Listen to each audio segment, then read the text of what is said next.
Welcome, everyone, to Thursday night football here at Jaguar Stadium, where we are going to cover the Berry Jaguars hosting their first home game of the season against the Brook Spartans.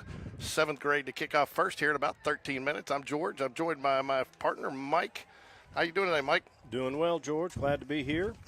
We've got 7th grade starting out first, correct? 7th grade starting out first, led by head coach Rusty White. But I'll tell you, Mike, one thing I like about this middle school program, and I mean, I think it's the same with the high school too, regardless of level, these coaches all coach. So I don't know if you heard when they were making the announcement, Matt Bowd's an assistant coach on the 7th grade team and Coach Rusty White, and I think that helps keep some consistency, and they like doing it. Now when Matt knows what he's getting in 8th grade and vice versa. So I think it's a good way to do things. So you'll see a consistency of coaches out there, but the head coach on this one is going to be Rusty White.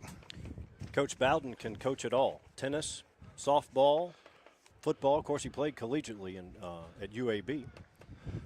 So it's got a good chemistry here between the Berry staff and the Spain Park staff, and that wasn't always the case years ago.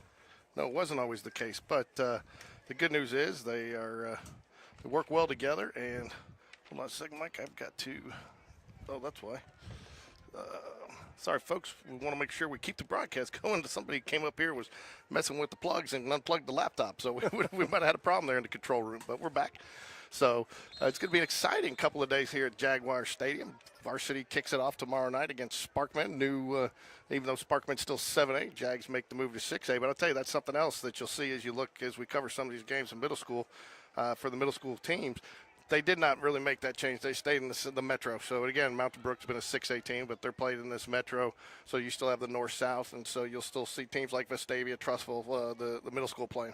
Yeah, logistically it makes sense, and over the mountain schools playing. I mean, in middle school you don't want to be traveling down to Benjamin Russell and Chilton County. It's just a tough logistically for the middle schools. It is, especially on a Thursday night, wanting to get them in at a reasonable hour, and then on top of that, you got a 5 o'clock game. You'd have them check them out at 1 o'clock. Sure. So it makes sense, and plus, a lot of these kids too. I think it's fun for them because they play over the mountain or JYSFL football, and again, they're keeping the same type. You aren't traveling to Benjamin Russell for JYSFL, so you're getting to still see some of the same familiar faces in competition that you've seen growing up.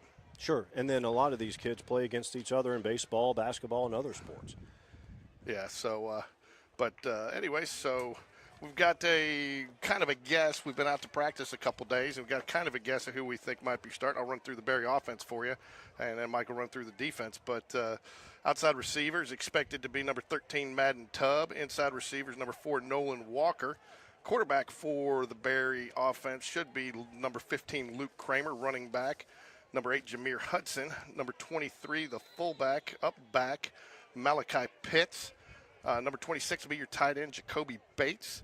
Left tackle, Easton Weaver, number 50. Left guard, number 53, Nate Hendricks, brother to Noah Hendricks, plays on the varsity squad on Friday nights for Spain Park Jaguars. Basketball player as well. Basketball player as well. Number 55, Colton Spencer, preceded again by everything athlete Clay Spencer. Yeah. Clay did it all on the football field and was a catcher and actually did pretty well. Almost made it to make the team at Auburn he tried out for the Auburn team as a walk-on baseball team. Colton Spencer, number 55 in the 8th grade. Number 74, Mason Palmer. And number 57, Braylon Price at white tackle. Now, that is what we expect, but there's going to be a lot of players that play tonight, Mike. I think kind of the plan is to try to get everybody some action in this first game.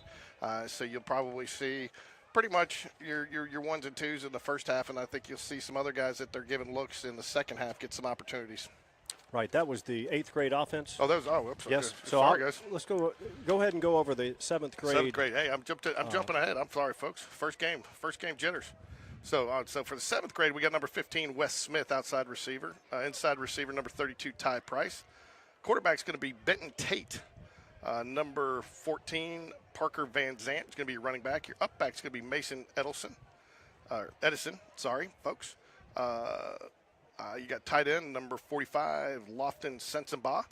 Number 73, Hunter Hyde, is going to be your left tackle. Number 74, Patton Pope will be your left guard. Number 57, Cannon Carter is your center. Number 71, Daniel Sandoval is going to be your right guard. And right tackle will be number 58, Hunter Dodd. Take a look at the defense. You have number 22 is Connor Tubb. 13, playing free safety, is Jackson Koski.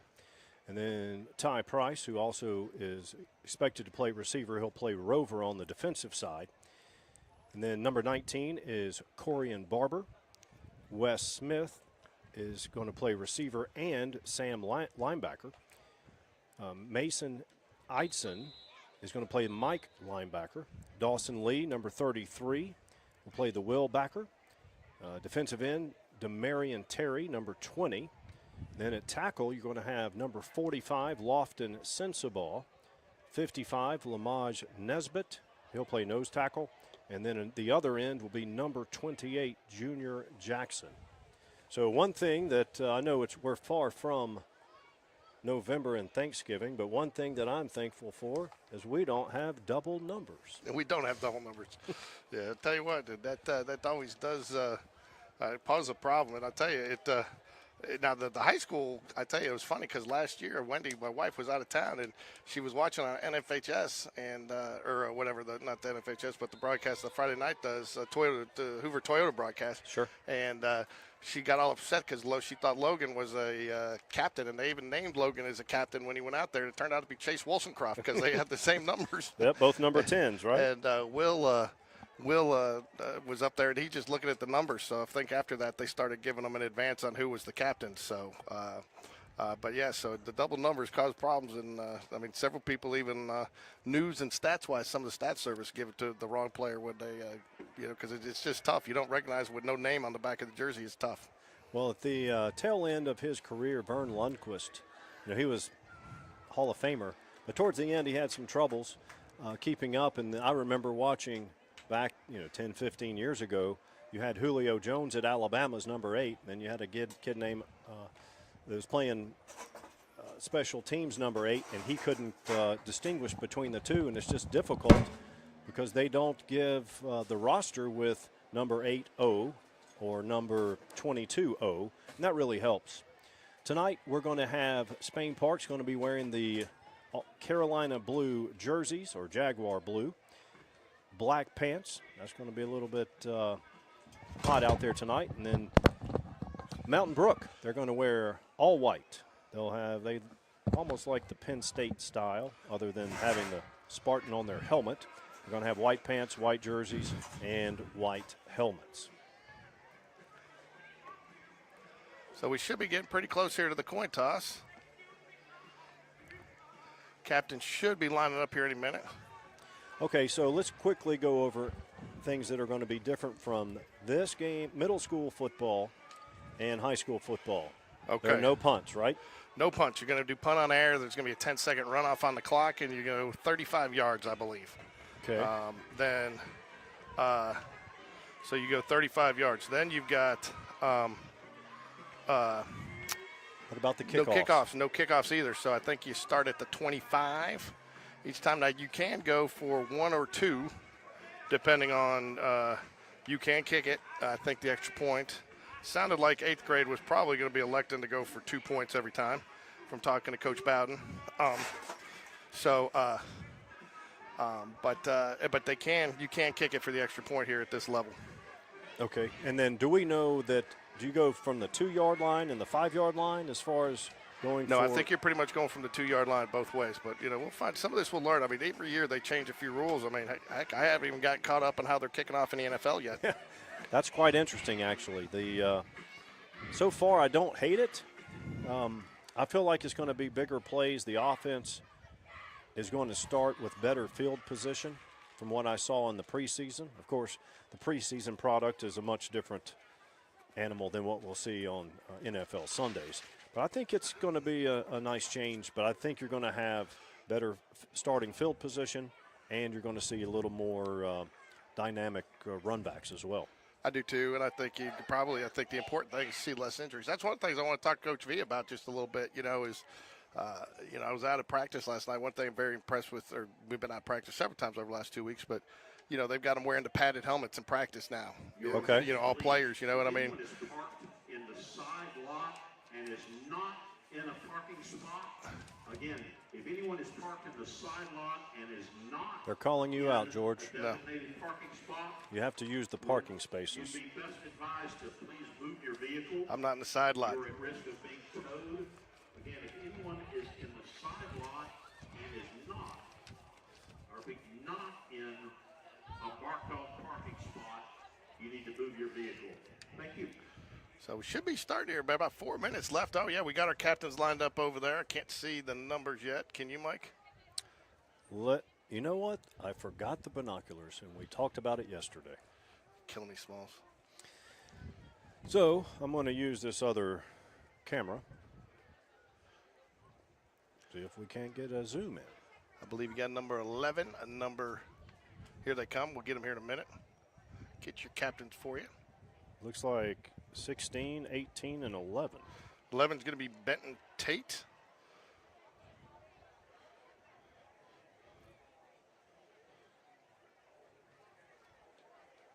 Colin Reed is number 18.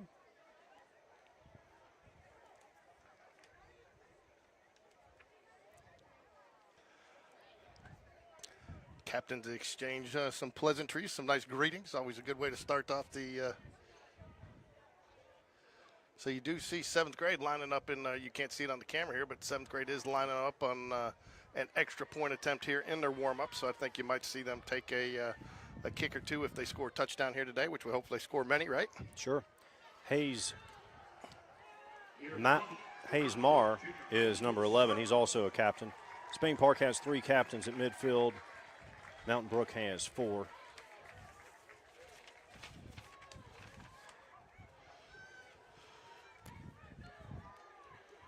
Jackson James, William Clements. You're calling Jackson out the captains. McCain and William Davis are your captains for the Mountain Brook Spartans. They bring 4 captains in the center of the field. Official, I think, as you expect, giving a little extra instruction for this first game today. Yeah. So it looks like they're getting ready. So the toss has been done. It looks like Mountain Brook has won the toss, and they have elected to receive. Spain Park has elected to go towards the Berry end of the field to start the game. So that'll do it. First coin toss. I think, to me, if I'm a coach first to start the season, I've always been a start on defense first guy, Yeah, defer. Okay. So we want to explain to the listeners why Mountain Brook team is on the Spain Park sideline. Oh, it doesn't matter. If you ask the Berry guys, this is the visiting sideline. That's the home sideline. Okay. And the reason they do it is the very reason we've been complaining so far is you're looking right into the sun. So you Trust me, I know. So there they go. We're not is going to do much of a run out today for some reason. I don't understand that. But cheerleaders all lined up. Now the players just all ran to the sideline.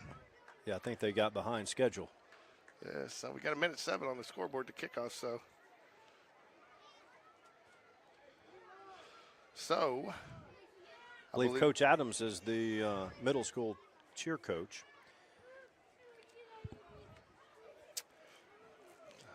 So is none other than the infamous Emily Dunn, wife of Spain Park freshman assistant coach and Spain Park pitching coach Brooks Dunn. Okay.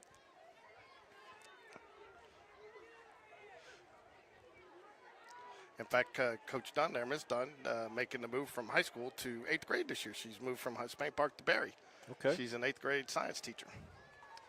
So, folks, not showing the view on the Jumbotron because we didn't have a very good angle on it, and there's no real highlights going up there during this game, so you're not missing out on much. We went with the old school scoreboard on the feed there. So a few last words there from Coach Rusty White to his defense out there as the Jaguars get ready to take the field. Officials whistle the ball and play. They start on the 30, Mike, not the 25. I was incorrect there. Start on the 30. But this is a full regulation size field. The first time some of these kids, I think, will see something less For than 7th grade, 80. yeah. Sixth grade, they're playing 80 yards, correct? Yeah, I believe they used to. Now, I don't know if that's still the case anymore. So Spain Park starts on defense. oops.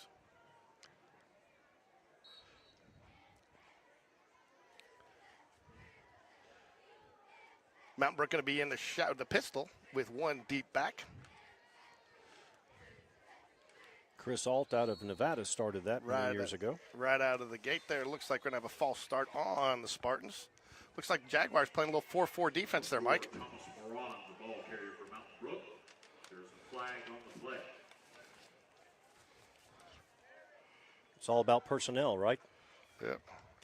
Technically, they got listed as a 3-4, but they did have the defensive end, I guess, standing up there a little bit off, or a corner, or a safety up there at the linebacker depth. Guys, one thing I've always complained about this, it's these white numbers on the blue jerseys, for some reason, are just difficult to see.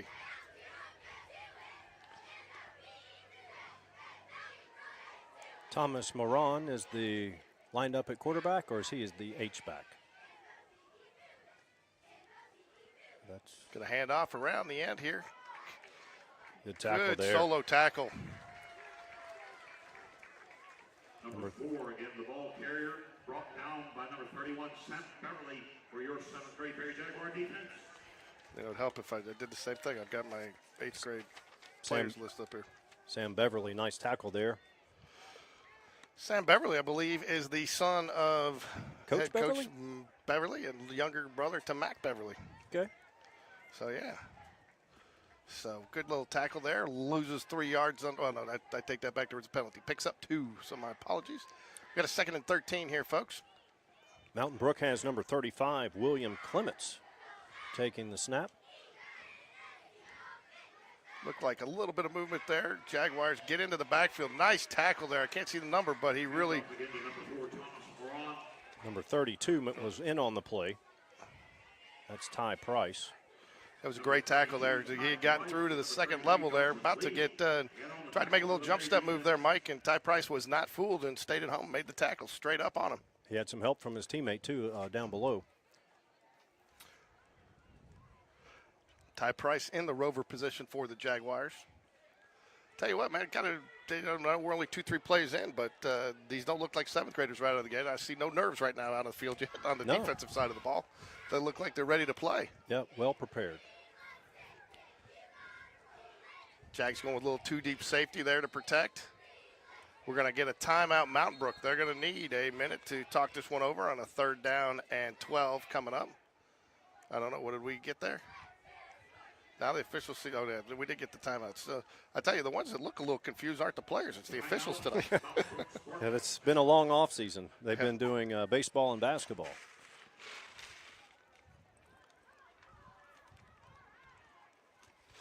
So, hey, want to make sure everybody is aware that Sunday night, 6 p.m., we want everybody to come out to Jefferson's for the first episode of the Jag Connection. It'll be an hour-long broadcast from 6 p.m. to 7 p.m.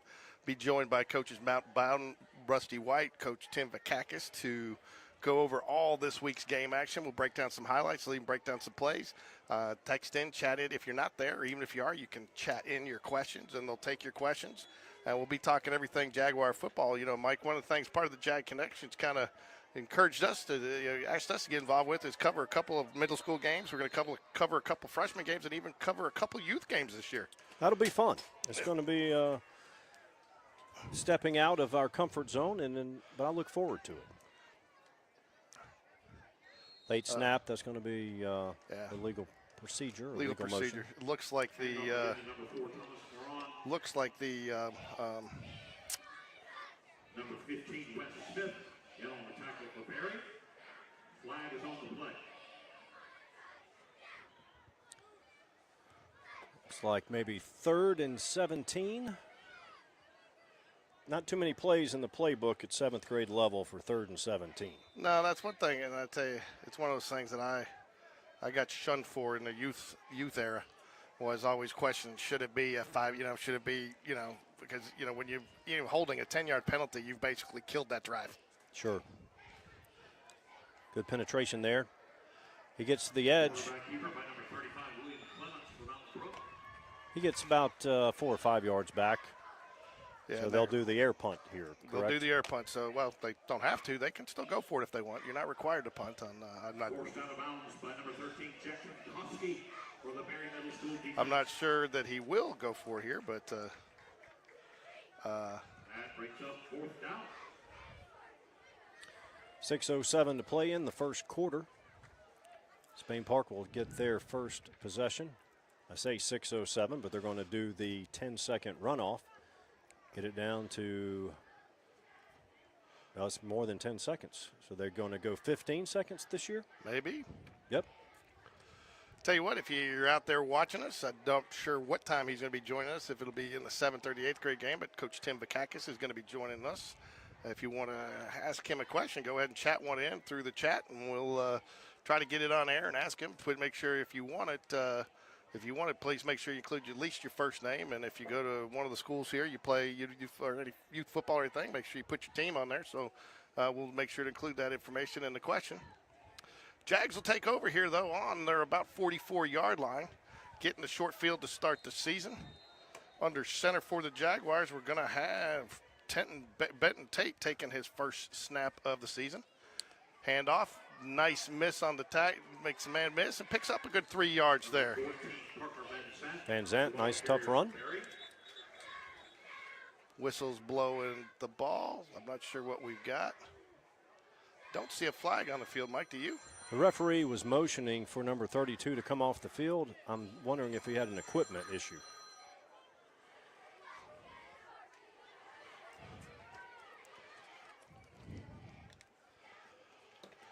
Anyways, nonetheless, the Jags will pick up a couple of yards there, make it 2nd and about 7 as they move from towards the Berry end of the stadium. Play clock's down to 2.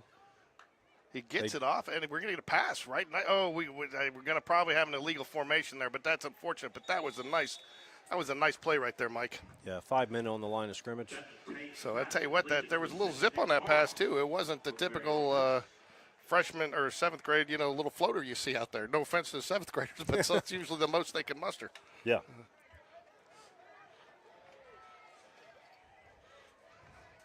.444 to go in the first quarter. We are scoreless.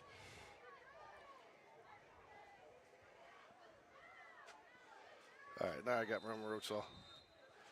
That's unfortunate. That was a nice play. Depending on how the defense lines up, they may go back to it or a similar variation.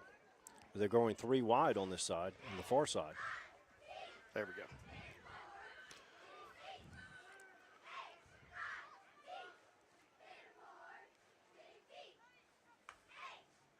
Tate, He same does. He play. goes right back to it. Just a good call, Mike. And they're going to get a holding out there on the outside, it looks like. Couldn't see who got the hold. Doesn't really matter. We don't call penalties. We don't call penalties on players at this level, do we, Mike?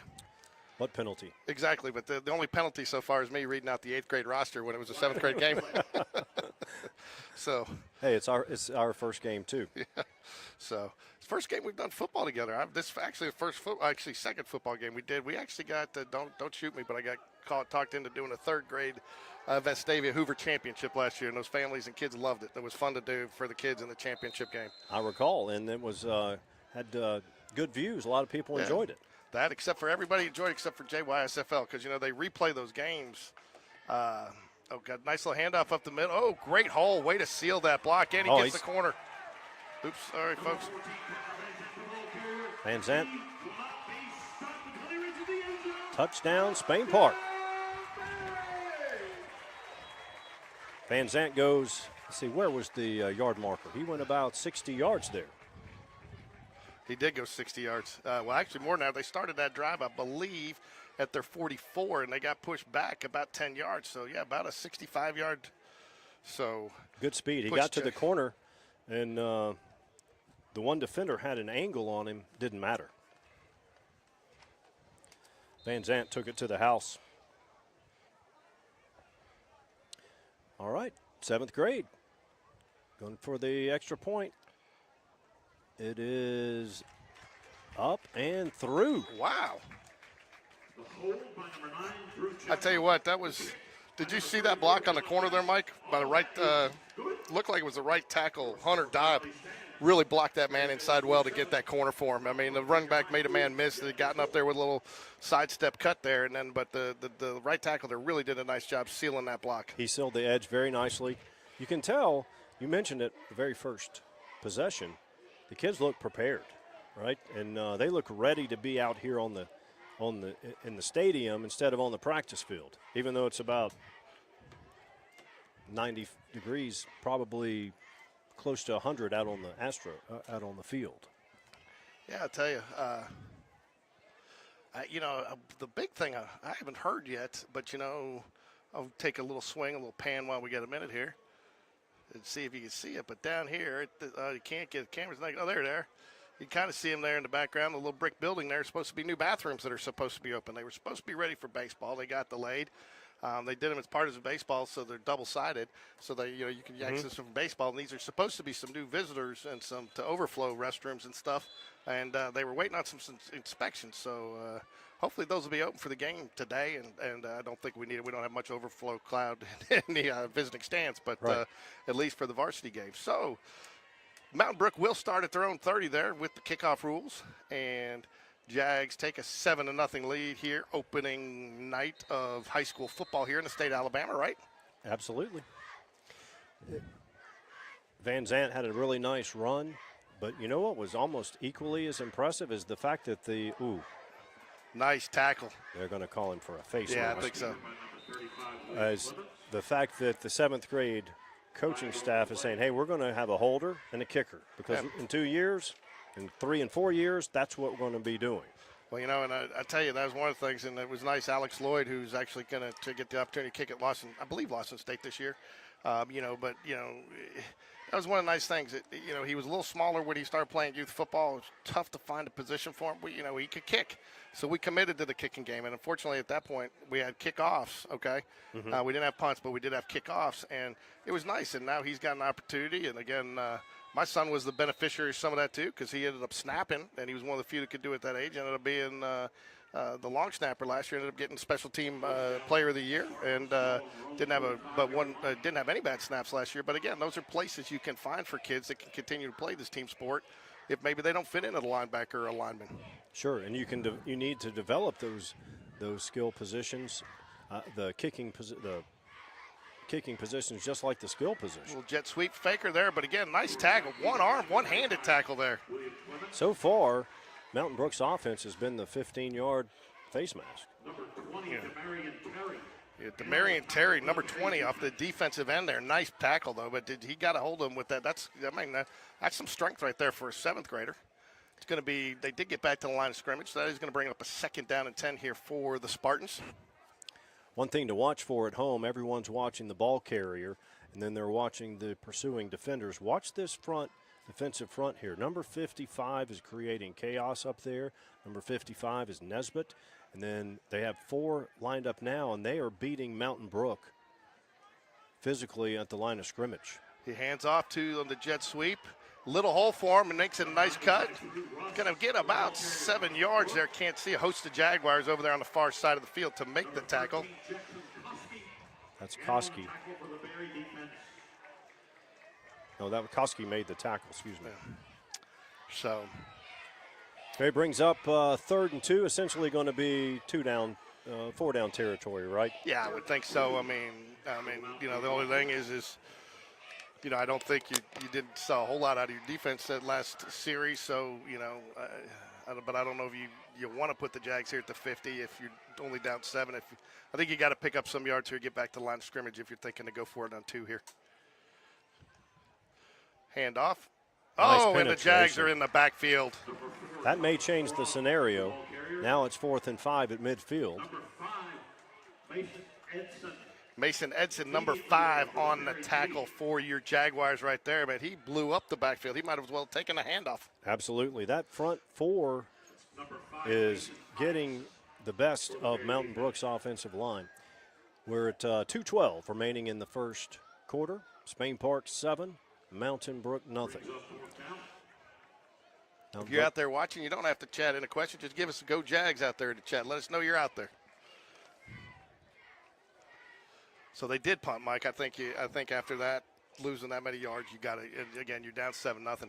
There's another thing, too. I don't think that's the other thing that you got to take into consideration. I don't think they'll take it inside the, so they're, what is that, a 30-yard punt? Yeah, so that's right. So that was on, so 30-yard punt, but I don't know if they'll go inside the 20 or the 15 on that. So, okay. Again, sorry, we don't know all the rules, folks. They change from time to time, and I know they didn't change for Ike. I asked Coach V yesterday if they changed, but they did not.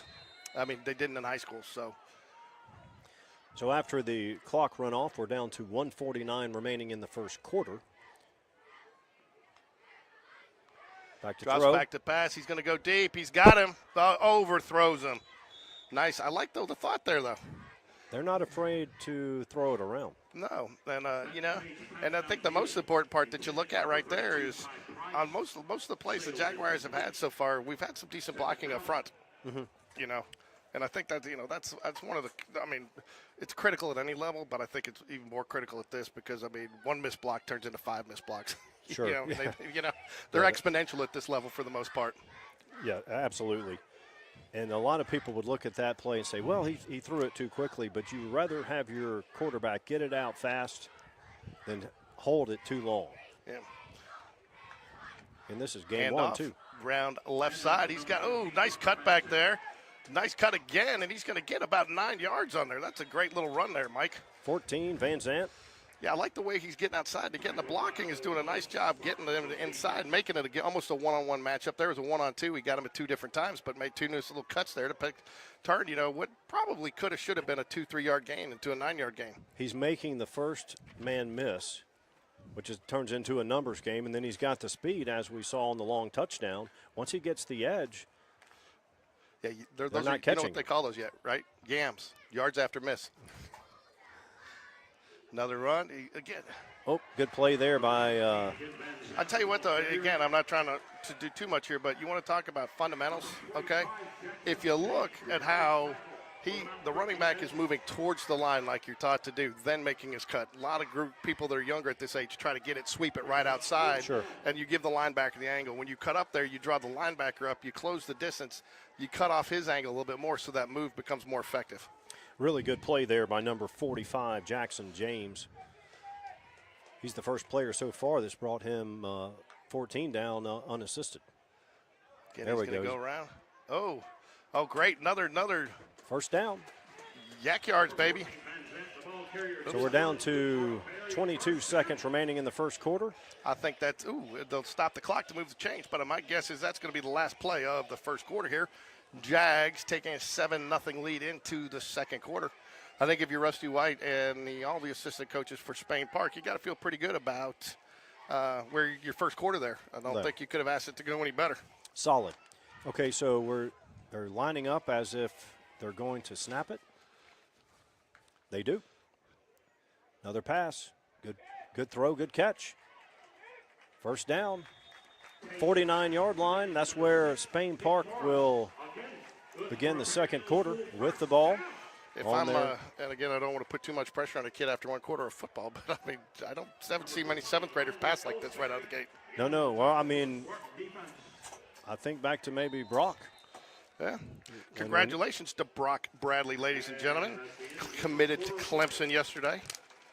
Talked to Dad a little bit and Brock a little bit yesterday. I think we're going to get Brock on an interview maybe towards the end next week about it. Wanted to give him a little time, let it take a breath and settle in and really enjoy the first week of the game. I think it's good where it came out, but give the Brock Bradley family, the entire family, a lot of credit. I was talking to Dad earlier. I thought the way they handled that announcement yesterday had a lot of class. It was first class. It gave him the accolades he deserved and the attention, but it kept it focused on the team and him, Yes. I thought it was handled very well, and I would expect nothing less. Brock's a great kid. In fact, I joked around with him yesterday walking out of practice, and I said, I don't know how he does it. He seems to get more and more humble every time I talk to him.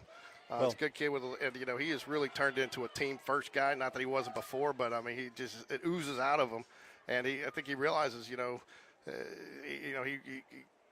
not compliments, but recognizes a lot of people are a result of his success, the offensive line, the receivers that he's had, I mean, he's no doubt a talented quarterback, but I thought the way they handled that announcement, not having Bulldogs come out of a bag and 12 hats and, and putting a kid on a spot where you really don't get, I thought it was a very class act. No. That's not Brock. And I thought it was a very class act. As did I, and he comes from a great family, and then that's how he's brought up. And, I think it's going to be really beneficial for him to not, if he sticks with that commitment, as he's committed to Clemson, the next 2 years are going to be a lot more enjoyable for him, and because he's not having to go through the recruiting process. Okay, yeah, so we are flipping, yeah. Well, you know, he talked, and it sounded, again, talking to his dad, and I don't want to speak out of school here, but that Coach Sweeney, got to give him some compliments, really handled his recruitment very well, made sure he was prepared for the announcement, so it could be handled very professionally and very well, you know? Yes, and Dabo went to Pelham in Shelby County, and he recruits Shelby County very well. And he comes back to his roots and gets top-rated players. Well, that's the other thing. I think you got to feel good about Clemson as a program. This will be the kiss of death, but you got to feel like there's going to be some stability there in the coaching staff and a commitment there. You know who you're going to be playing for, even to commit this early. From a recruit standpoint. Yeah, right? from a recruit standpoint, because you got to know. I mean, Dabo's not going anywhere. No. You know, if he was going anywhere, it might have been this time with Saban leaving. You know, but I think he's Clemson. He's purple and orange through and through. Yeah, of course, in college athletics and professional sports, it's what have you done for me lately? But people have already forgotten. Nice throw. Oh, it was a nice throw. You know what? I think the receiver, I couldn't totally tell, not calling out. I think he thought he was going underneath there, and I think the receiver broke off his route a little bit to go block, and I think if he keeps running that pass is complete. Yes. But, again, that's a first game, learning the timing, learning the route. You know, but I looked, because I thought he was going underneath, and I think the receiver, to his credit, looked to go block. Yeah. Well, real quick, we'll finish up about Clemson. They played for the national title 4 years in a row. Yeah. Well, really, actually 5 years in a row because they lost to the 2019 LSU team. And so they don't make it, the last couple of years, and people are ready to write that program off. Nice elusive play there. Good wheels by number 11, Benton Tate. What do you think Coach White will decide here? I think the way your defense is playing, you got to punt here. I mean, you're only one score up, and I'd pin Mountain Brook back. You're going to put them at their flag on the field. Up there's flag on the field. I tell you, though, if I'm Mountain Brook on a fourth downer, I'm not sure I'd take that penalty. No, because Spain Park is slinging it around, and they've shown some success in the passing game. I wouldn't say it's going to be a high percentage pass, but I would say that, I wouldn't say it's out of the realm of possibility to complete that deep pass. So, but the Mountain Brook knows something that I don't, or has a different philosophy, because they're going to go ahead and take that penalty. So we're looking at 3rd and 22. I believe that's correct. A lot of math there. You got the calculator? Bust out the abacus. Tate, shotgun formation. I think here, though. Van Zandt in mode. I like that. Oh, and it was there. It was there, folks. It just a little too hard. And I tell you, they sold that very well. They sold that play very well. And if he just puts a little bit more air under that, I don't know if he picks it up because there were two guys out there, but I'd like his chances, to at least get a good chunk of it back, possibly pick it up. 3 defenders were out there. He might not get the first down, but you pin Mountain Brook back deep, and their offense hasn't shown anything to this point. No. So they're doing the rundown. We're 6:48, 6:47. If I know Coach V, he's a smart guy. He ain't going to show up for his interview until the sun's down. Well, that may be after the game, looking at where the sun is on the horizon right now. So go ahead and punt now. It looks like it. That was always a youth football school tactic too. You knew you wanted to punt, but you'd wait all 30 seconds on the play clock so you'd get 45 seconds taken off on a punt, especially if you're winning. You'd go ahead and you could kill the 45 seconds off the clock with that punt. I'm all about game management, game theory, but not at this level. I'm more like get them as many snaps as you can. I agree. Quarterback keeper around the right end. Again, nice little tackle, one-handed again. But number 45 for the Jaguars, which again is Lofton Sensabaugh. Nice play there. Yeah, I love saying it. There's just some good last names out there. Sensabaugh. And then there are some that are difficult. We look like we're lucked out tonight. Not too many. Yeah. Oh man, we played with baseball. We played a team from Ohio. Latangi, Ohio, man, they had they had so many Z's and Y's in their name. I had to go over to their parents and get them to write them out in phonetics for me. But they were a great crowd. They were a lot of fun. I say that. So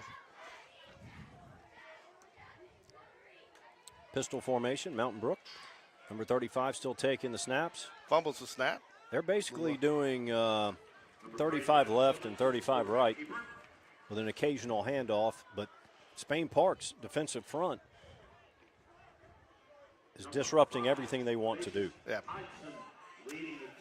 I'll tell you another good name out there. Kid played baseball for Oxford. I'm not sure he plays football too. Rocco Maniscalco. So when we called the Oxford Spain Park game, I had a lot of fun calling that one.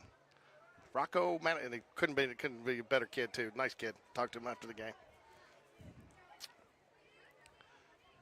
You and Ricky going to do baseball again? Going to do baseball again. So, and I've actually got a couple other. Got Alan Paquette's going to join us as a third. He's a big Cubs fan, unfortunately, but we'll still have him on the broadcast. But Alan serves on the board for Spain Park and donates a lot of his time. But he's a good baseball guy. Called a game with me last year, and then Jay Bradford is going to probably help me with some of the road games, especially when we travel out of town, because his son is playing, and he won't have, he does the public address and all the music at the home games, but on the road games. And so Jay will end up calling the road games with me more than likely, because I don't know if I'll get Ricky to be able to go to Gulf Shores with me this year. I'm not sure he's welcome in that town.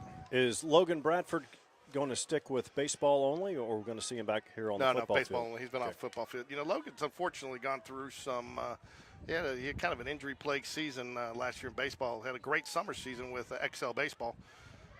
Ooh, wow. Oh. Up in the air. Oh, tipped and almost intercepted. Looks like number 10 Peoples and number 15 Smith both went up and two Jags.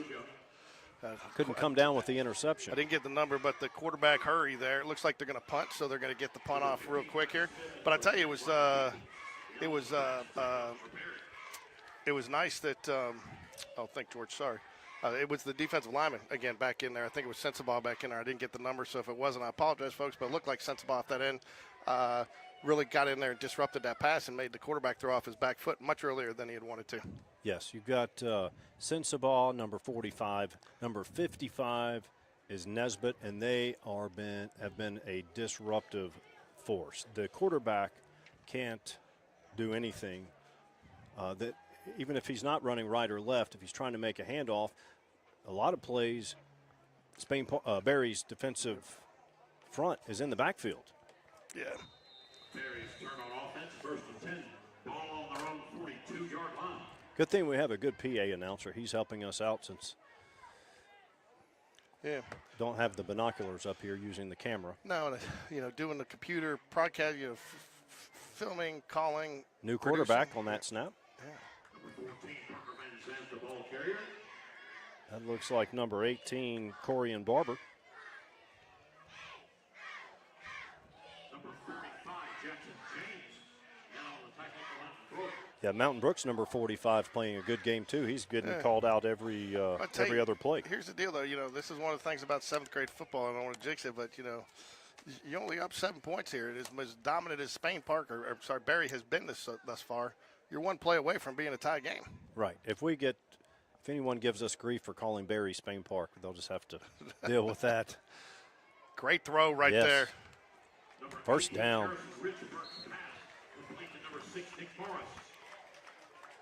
He's spreading it around, too. He doesn't have one guy he's going to exclusively. Halftime here, we're going to play a few interviews for you from the Jaguar cheer squad this week. Right, Mike?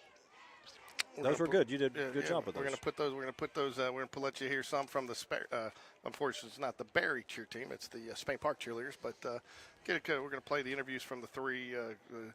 Kate Bradley, Natalie Chalewski, I think I said her name right finally. You did. And Anna or Allie Shively. She's the captain. The captain. She's one of the captains. I don't know why I always want to call her Anna. So, but. There's been a lot of Annas on the cheer squads the last few years. I tell you, one of the nice things about Allie is she is a true leader. I've watched her practice. I mean, she's going around from group to group to group, and she's actually getting other girls. But she's also very quiet, very humble. She does it. She leads by example, from what I've noticed from being out there and watching her. If the kid has it, the quiet confidence is always the best. I'm not against trash talking, but she has the quiet confidence, and her teammates respect her. How do you trash talk and cheer? My pom-pom's bigger than yours? I think we'd both be surprised. We would both be surprised. Just so you know, I did look for it last night. Believe it or not, I looked, and I think I'm going to be staying at Caribbean Beach Resort down there for the Nationals. Okay. So I looked that's at Super some- Bowl weekend. Is it? Yep. I looked at it. Ironically, all the value resorts are booked. Pop Century and all that, because I'm sure they hold those for the cheer squads and the cheer teams, which is good. So, but I'm looking to take my wife down there for a little vacation. It's a great week to be down there. There's over 100,000 spectators. You have all these venues where they play college basketball and Drop other back events. to pass. Oh, nice little tackle there on the sack. It looked like he had a little envelope in the pocket there to try to step through, but got him around the ankles there, just tripped him up enough to bring him down for the sack. Jackson McMakin in on that tackle for the Spartans defense. Yeah, Jackson James is having a whale of a first half. That was Benton in at quarterback. He did complete the pass, got the first down. Now we're looking at second down and about 15.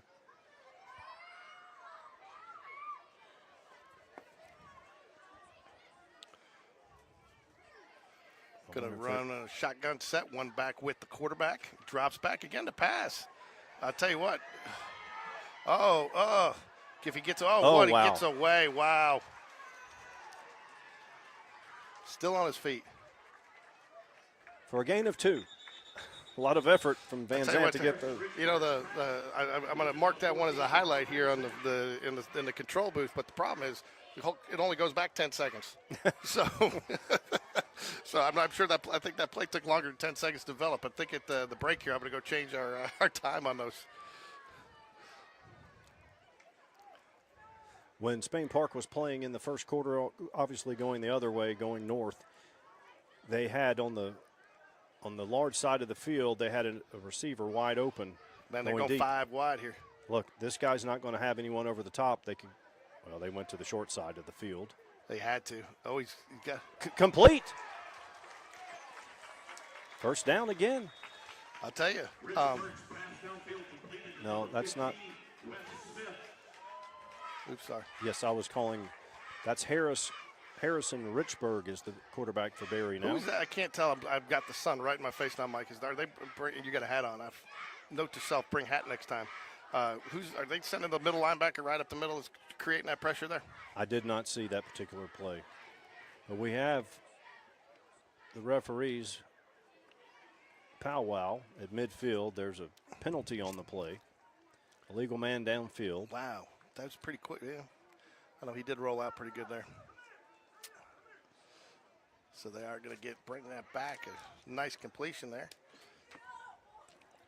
So I would say so far that's pretty much been the only thing to stop the Jaguars so far is penalties. Yeah, absolutely. They've Couple, thrown it. Not taking away from Mount Brook. They've made some nice tackles at some times.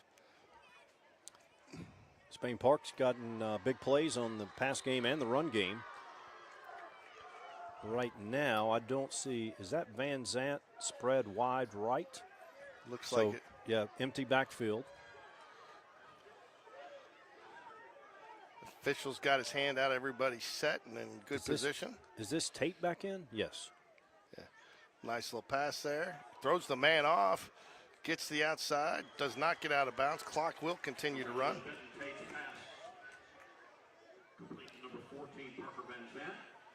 Yeah.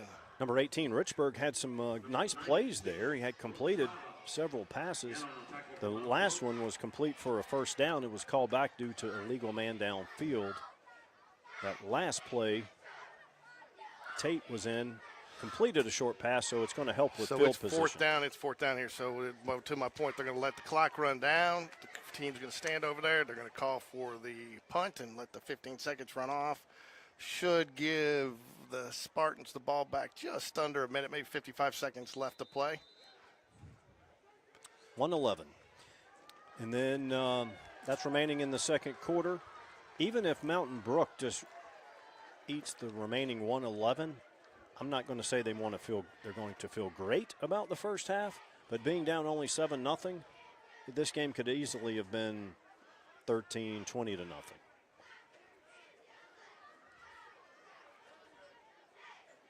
As you mentioned, Spain Park getting hurt with penalties.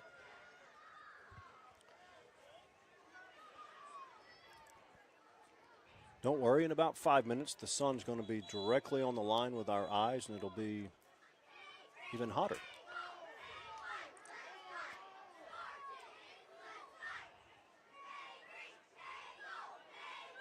Okay, so now the clock is running down to 57 seconds. 57.1. That may come into play. Hey, did you say? I mean, you never know what it does because you see that thing, and then you're going to probably be shocked that I'm pulling out this reference. The rugby match in the Olympics, the women's rugby match, where they was lost there. on that last second play. No, I wasn't Was for time, that game. they were stalling, trying to keep them down there. Girl breaks through, and as she's running, she runs and touches it down with no time left on the clock. I mean, I think they beat Ireland. Oops, sorry. No, folks. it was Australia, and it was heartbreaking for Australia, and it was the that's right. first ever medal for the United States women in rugby sevens. That's right. There you see, Mike, you should have never brought out the reference. I knew you'd one up me. I was there. I was there in the stadium, which was absolutely. Oh, you were there for that game? No, not for that game, but the pool games. Okay. I got to see 12 games, and of all the Super Bowls I've attended and covered, multiple college football championship games, World Series, that was a top 5 event. You know how when we go to a championship game and the fear and anxiety is palpable in the stadium? There, it wasn't like that, but it was just such a great atmosphere. And then the U.S. women getting that gold medal for the first time ever was a nice way to cap it off. Going to run it up the middle. He's got a little bit of room, got a nice hold there, and he makes a man miss. Stood up there, but will fall forward for the first down. Let's see, the clock's going to stop with the first down. Let's see if Mountain Brook uses it. They do. Mountain Brook does use a timeout. So Mountain Brook's offense got a little bit of life. They've got put a new signal caller in. They're still not throwing it. They're still sticking to the run game. So, while we didn't get it in the first, your head coach for 7th grade is Rusty White. Assistant coaches are Matt Bowden, Keyshawn Dawsey, Thomas Hammock, Dan Jordan, Scott Ridley, Ricky Smith, Scott Swiderski, Ronaldo Walton, Barry Ward, who's also, I believe, going to be JV basketball coach this year. Coach Ward is going to go from freshman to JV. Okay. And Jason Zajac is going to be your athletic trainer. So those are your coaches and your support staff for the Berry 7th grade Jaguars. 18.1 remaining. Spain Park leads 7-0. Mountain Brook has it 1st and 10 at their own 41-yard line.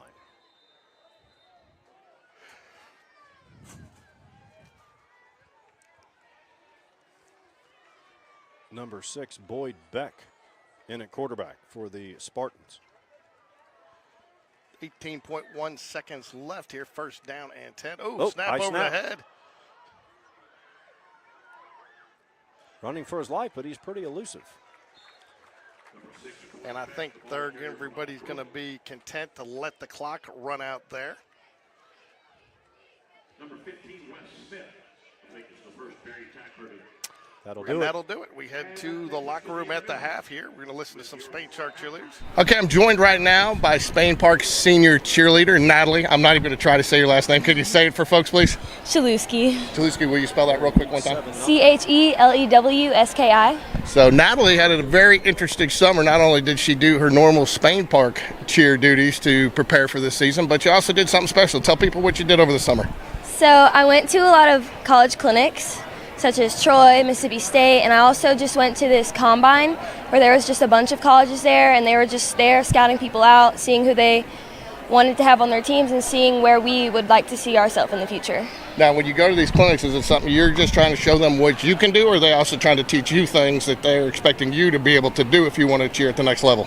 We go and show off what we know, but we also, we don't get to do a lot of hard stunts here that are legal in college, so we learn how to do those there, and they give you tips there as well. Hold on. So, and also, in addition to that, so did any of the clinics, I understand you guys had a big stunt clinic here today, correct?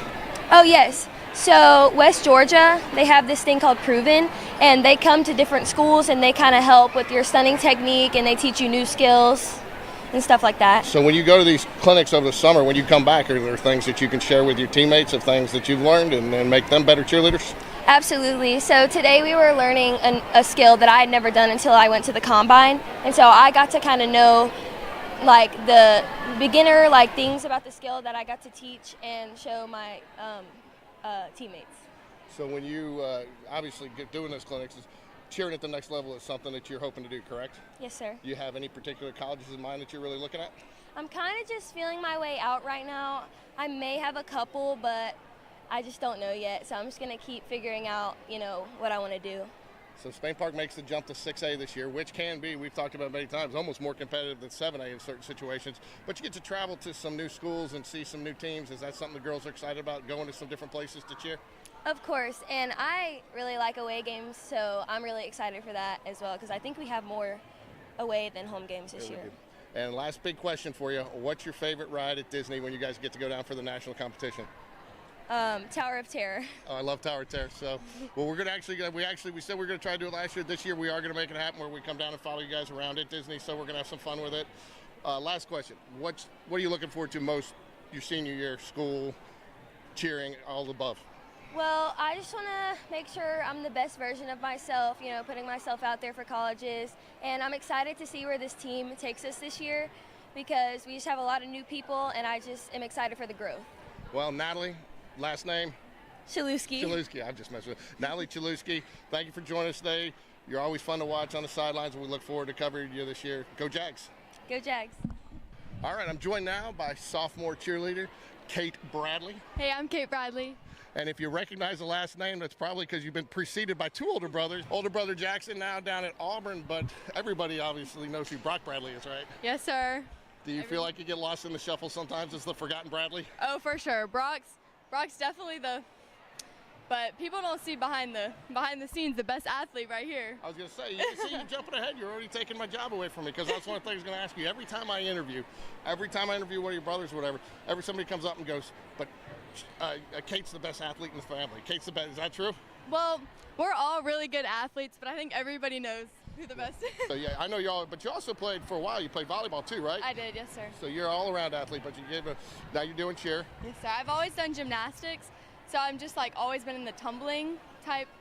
So I wanted to just do cheer, because volleyball, I'm tall, so it's good for volleyball, but I just kind of cheer more, and the family that you build with the girls, they're kind of all like my sisters, and I have two older brothers, so it's just great to have a family of sisters. So. Touch on that real quick, because that's one thing I was going to mention. You are a sophomore. Yes, We've sir. interviewed and been around this program for a while, and I know a lot of seniors. I can't tell who's who. I can't tell who's a freshman. I can't tell who's a Yes, senior, sir. because the way you guys do get along, you guys are a very close-knit group, and that's not something that you can fake. It's natural. Yeah. So talk a little bit about the family atmosphere. Well, we all love each other so much, and we just get along. It doesn't matter your grade. We have 3 freshmen on the team right now, varsity, and they just get along with us. We're all just come together, we're in the same grade, and it's just we all bond. So, and it's great for cheer, because it's a team sport, and if we want to win nationals, we have to work together as a team. So I gave your mom a little bit of a hard time. We interviewed your mom about the new Medical West facility opening Yes, up, sir. and I said she probably needs to get some stress release over there with her. But do you get nervous when your brother's playing? I do. You'll see me on the sidelines. I'm like this. I'm just hoping for the best. I just don't want him to get hurt. You always think the worst, but I know he'll be fine. And I also know, too, your brother, I've interviewed him many times, is very humble, too. Does he thank you on Friday nights when you guys get done? Does he recognize the job? Because Yes, sir. Yes, cheerleaders sir. are a big part of the atmosphere. You They guys are. have done a phenomenal job, and you guys are a big part of the reason why we've seen attendance increase over the last couple of years. I'm not sure if you guys recognize that, but through our coverage we said. So do the players recognize what you guys do Yes, for them on sir. Friday nights? I think they do. Sometimes Coach V will walk in our gym when we're practicing and see our stunts and just be like, I think we're really appreciated, but we appreciate them too. We couldn't do it without each other, so yeah, I think we all just appreciate each So other. 2 more for you, and I'll let you go, because I know you guys got to get ready, because we're getting ready for a Yes, big pep sir. rally tonight to kick off the season.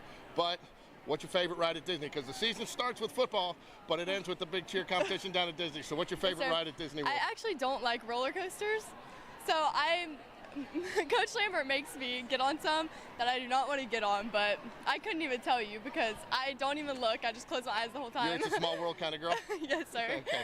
And then last question, what do you're sophomore, what are you looking forward to the most this year? Second year here at Spain Park, a little bit more settled in. What are you looking for, whether it's cheerleading or school-wise? Probably just cheerleading.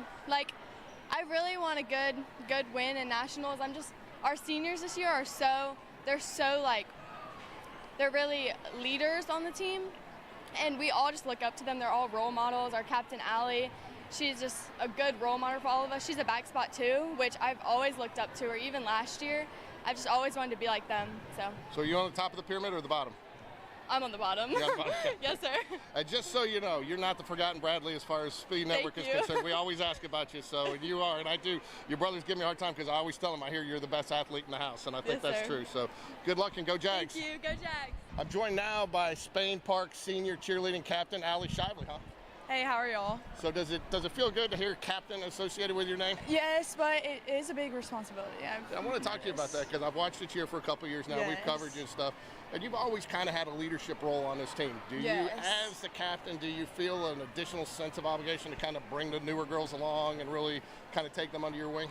Yes, I do. And especially as a senior, it's definitely like a lot of responsibility to kind of take them under our wing and get them into the flow of things, especially because they don't know anything because this is their first year. Now, not only that, but you also have a good group of seniors around you. And one of the things I noticed that you do from watching, you probably don't realize how much we kind of, when we cover you, we get to pick up a lot of things. Not only do you Okay, lead, Mike, we're about to come back here. He's scarfing down a hot dog here. We're going to cut the Spain Park cheerleader. Yes, so we're all a team, and so we all kind of communicate about We'll wrap them up everything here, and work together but, to hopefully like lead got our to team. enjoy it to and learn a the- little bit about some of our cheerleaders.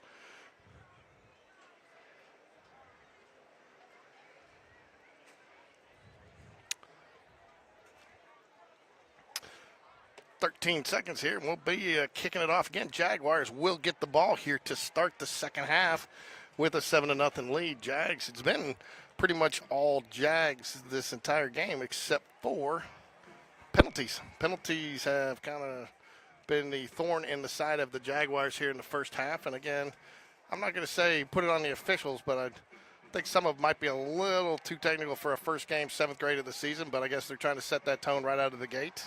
Jaguars, though, warming up here down in the end zone here. Spain Park jogging it out. Mount Brook comes back to their sideline. So, Mike, break it down here for me. If you're the Jaguars, what are we looking for in the second half here?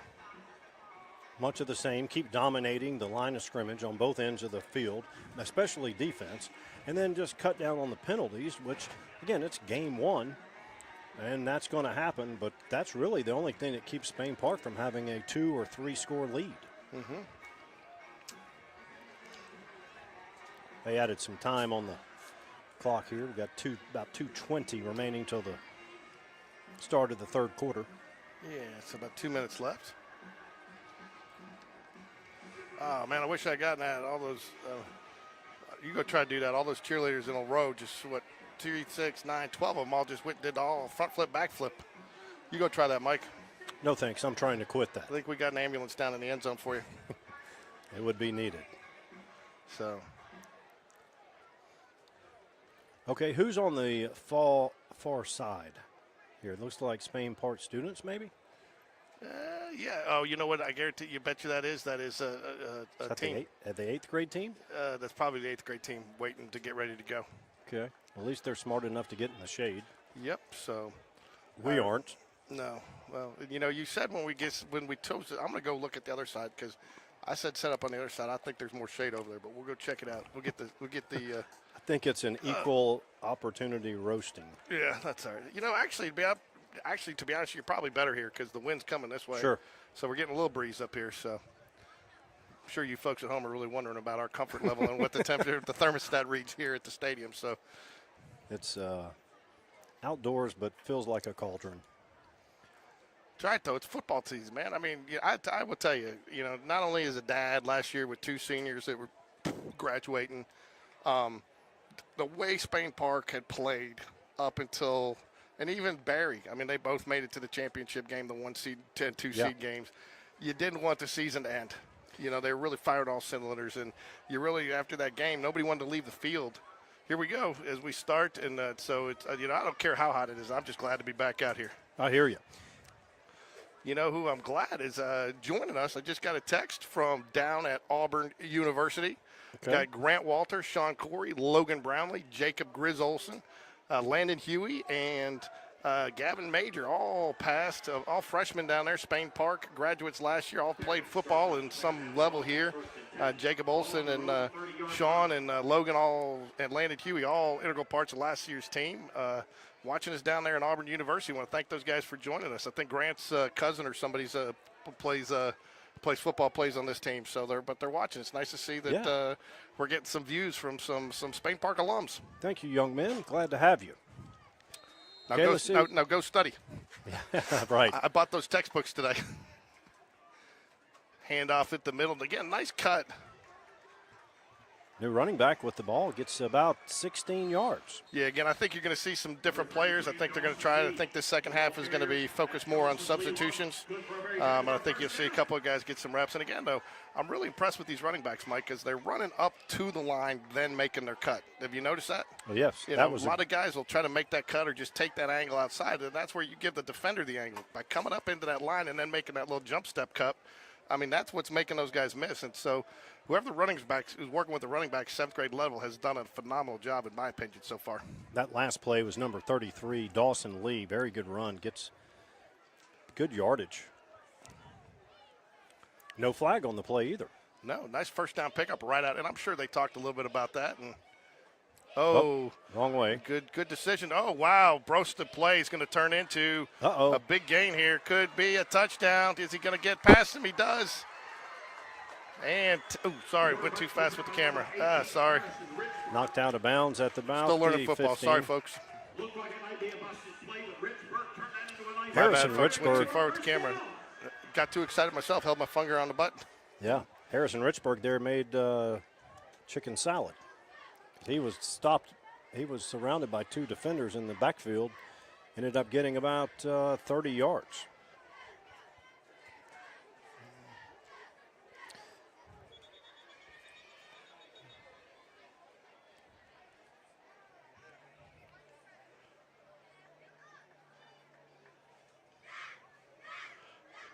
Let's watch the line play here. Who wins that line of scrimmage? To this point, Spain Park's won it on both sides of the ball.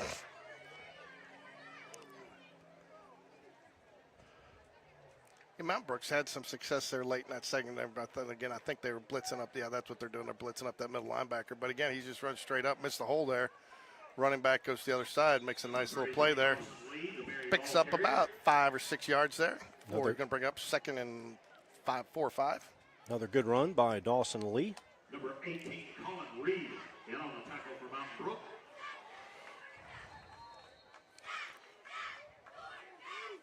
They're going to get 5+ a pop. I know we're getting tight down here inside the around the 10-yard line, but you don't need to throw it until they can stop the run. No. Who called timeout there? Mount Brook? Yes.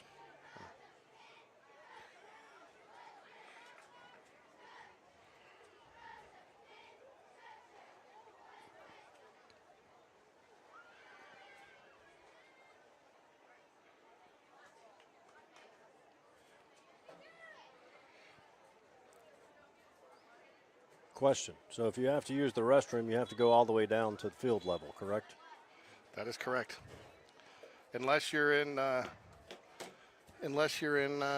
green monster. No, unless you're in the green monster up there in the scoreboard. You know, they got a urinal they put up, and they tell you in the tour that they put with a big pipe that goes all the way down to the toilet down below, so you don't have to walk down anymore. So here we go. Jags come back. 7:23 left here in the third quarter.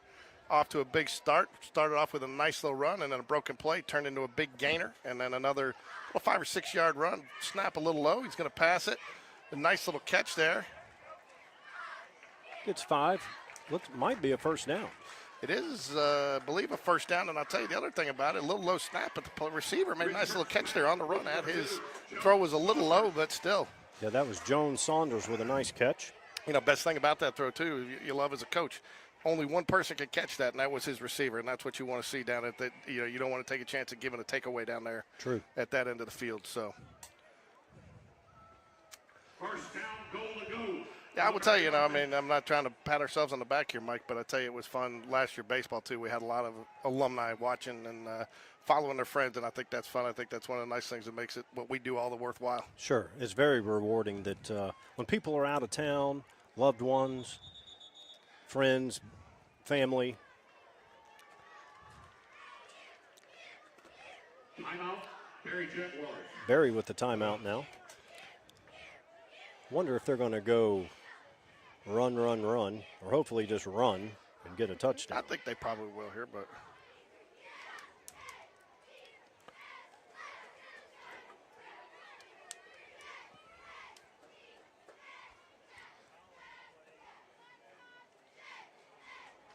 if you want to join us Friday night, we'll be on just a little bit early before the game. Maybe talk to a few people on the sideline, get what we can, right, Mike? Do a little preview.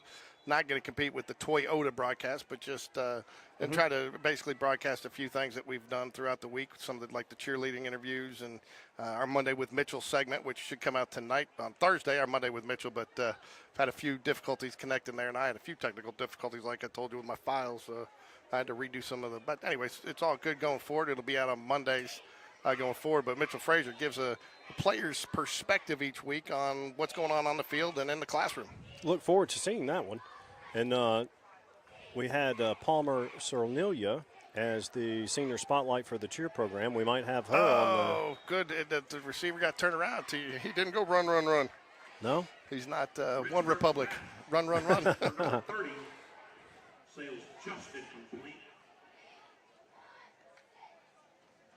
Shows you he's not really concerned about the scoreboard. It's all about development.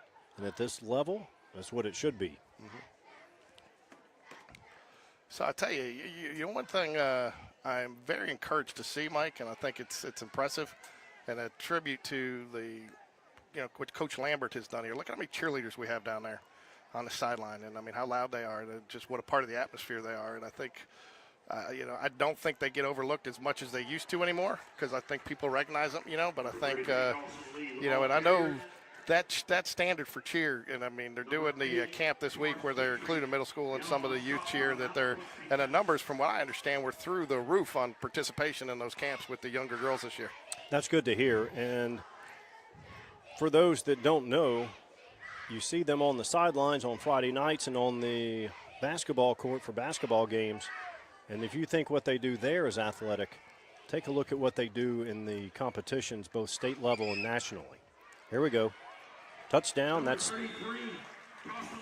I don't think Dawson Lee touched the football in the first half, and he was. No, and when you go back solid. and look at the video here, you are going to see, a hole that I could have gotten through. Well, let's not exaggerate. No, okay. And I'm not to the running back's credit. I mean, he found it, but I'm complimenting the offensive line there. So, yeah, sure. They created a big hole. I tell you too, that's another thing that I get. Again, I find a lot of positives here with this this 7th grade squad is they are. Drew Jockwith to hold. He puts it down. Ooh. Sorry, folks, for that. It just came up just a bit short. 1 for 2 on extra points. But the running backs seem to be trusting their holes, that they're going to be there, and they're not giving up on them, And, again, they're running for their hole like you're taught to do. And, again, I think that's a tribute to this coaching staff. And, I think it goes back even before that. And you go back, this is Coach V's 3rd year here, and again, through the JAG connection that we're going to start on Friday night or on Sunday night, there really is a concerted effort to tie the youth programs into middle school, into high school, and really make it one football program. And to run a lot of the same things and a lot of cohesiveness between no matter what level you're going to. And I think that's something I'm interested to see with this 8th grade group. This 8th grade group's been together for a long time, had a lot of good coaches, dads through the JYSFL years, and had a pretty good season last year. And but they've been together for a while, so it's going to make it 13-0 with 5:48 here left in the 3rd quarter. Mountain Brook will start off on their own 30 here. On the Coach Lambert show, she and I discussed that very point about how you have to start early. Mm-hmm. And look at, we're playing Mountain Brook tonight. You take a look at the success they've had in basketball has been phenomenal, and it's because 4- and 5-year-old kids were running buckyball back in the day and running the watered-down version of Mountain Brook basketball, and then it translated into championships. Number 35, William Clements is the ball carrier from Mountain Brook. Okay, 35 moved from under center, taking the snap to running the ball. Nice run there for 8 yards. I tell you, listening to the Coach Lambert show this week, and I think it's true of any level, competition's getting stiffer. What you had time to maybe work on and learn that front flip, back flip, tumble, or whatever, in high school, you need to know when you get there. Same thing with some of the things here, and I know we did it with basketball, with the girls. Here we got a nice run around the left end here. He breaks the man miss. He's got some space in the open. Caught from behind by number 56. That is Luke Kilpatrick. Nice, possibly touchdown saving play there. It was a touchdown saving play. Again, it all goes back to making that one-man miss at this level. Yeah. But on the prior point, the days of the late bloomer in athletics in high school are over, unfortunately. Unless you're at a smaller, 1, 2, 3A school, you might have a chance. But these big schools, you have to be developed by the time you get here.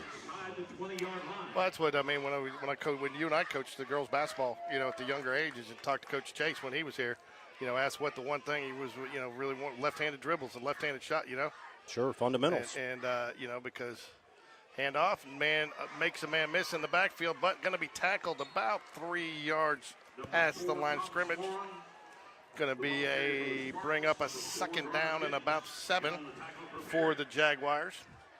Okay, we see a lot of different personnel out there for Spain Park and for Mountain Brook for that matter, but we're not seeing Spain Park blow up the offensive line of Mountain Brook like we did in the first half. I don't see any Spain Park out there. All I see is Berry Jaguars. Well, they have Spain Park colors, and the scoreboard says Spain Park, so Berry Middle School. Yeah.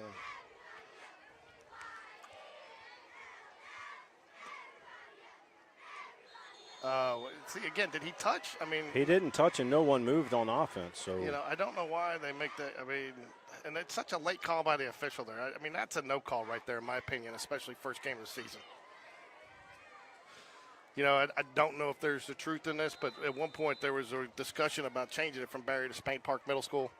And it was back, Chris Stout was still here. That tells you how far it goes back. But the rebranding was going to cost an astronomical amount with everything that had to be redone. It just didn't make sense to do it.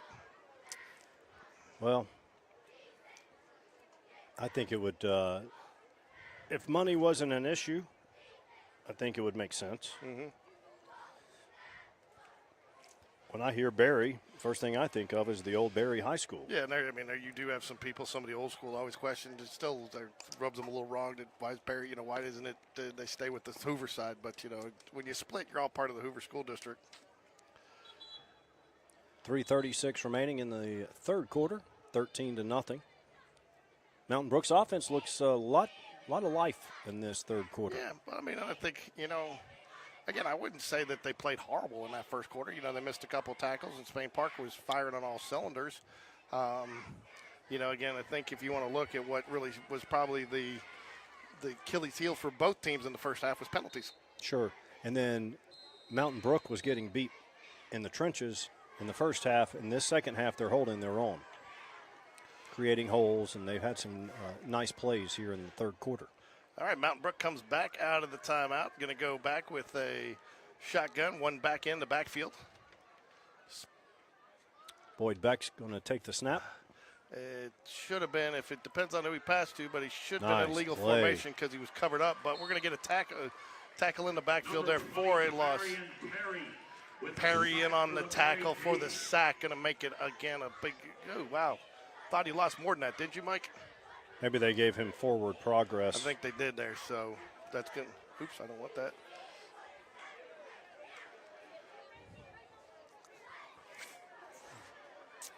So that will bring up third down and about 7 here with 3 minutes left in the third quarter.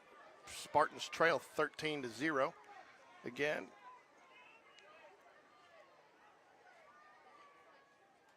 he's going to cuts it back in the middle. Whoa.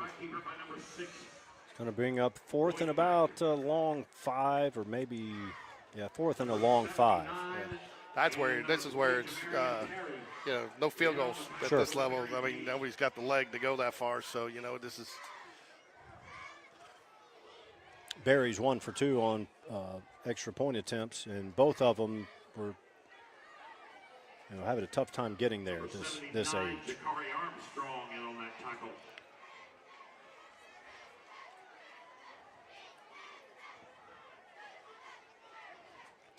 Play clock is down to 7. Looks like they're going to call a timeout. Make sure you get the right play in here. At least they showed the threat of a pass when number 6, Boyd Beck, was taking the snap.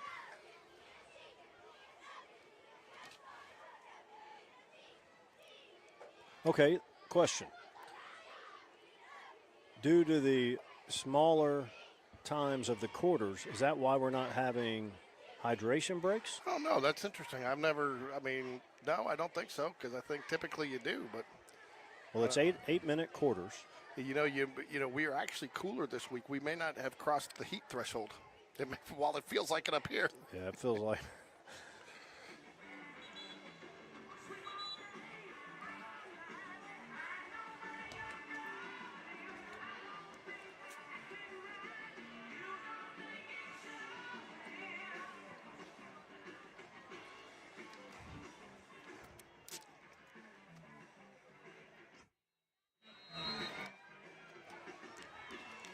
All right, here we go. Critical fourth down play here. I've got to figure if you want to have a chance to win this game with, 2 minutes left here in the third, you got to score a touchdown here or at least pick up the first down.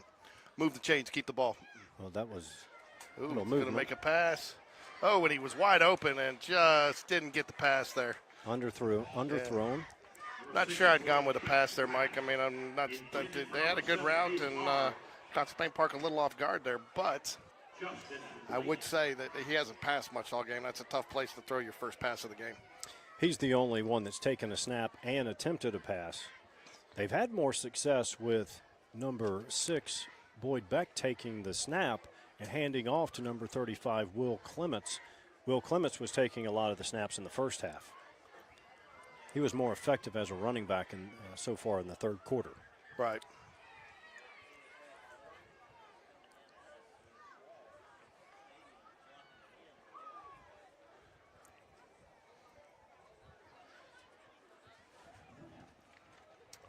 So, Mike, can you see who's coming out to get the – now they move the ball back to the 20 after the turnover on downs there. Again, so they don't start them inside, I think, the 20, and I think that's the same rule on punts.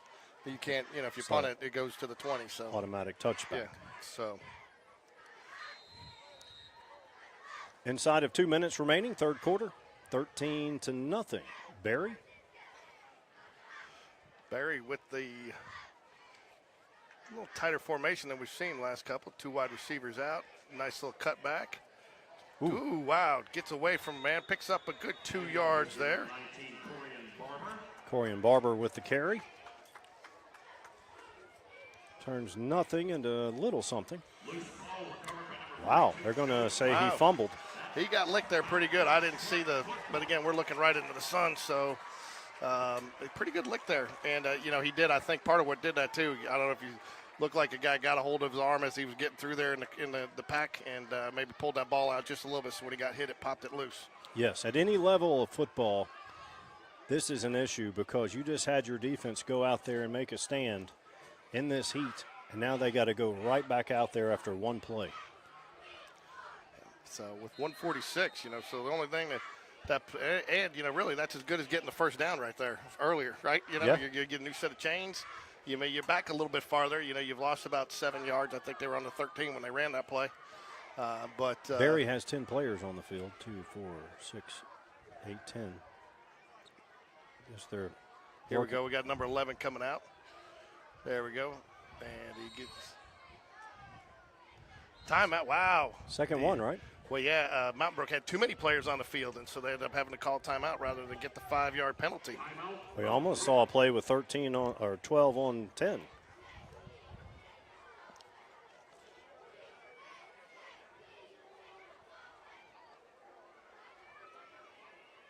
Want to remind everybody about the Jag Connection at Jefferson's over on Valleydale. Jefferson's is a proud supporter of Spain Park Athletics, and they are going to be hosting the Jag Connection every Sunday night from 6 to 7. Coaches get you opportunity.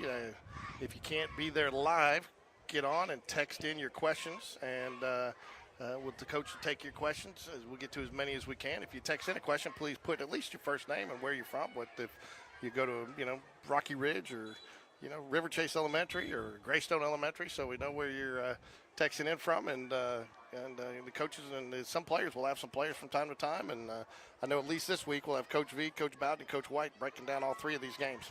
Yeah, that's going to be really good to watch. Seeing all 3 levels, 7th, 8th.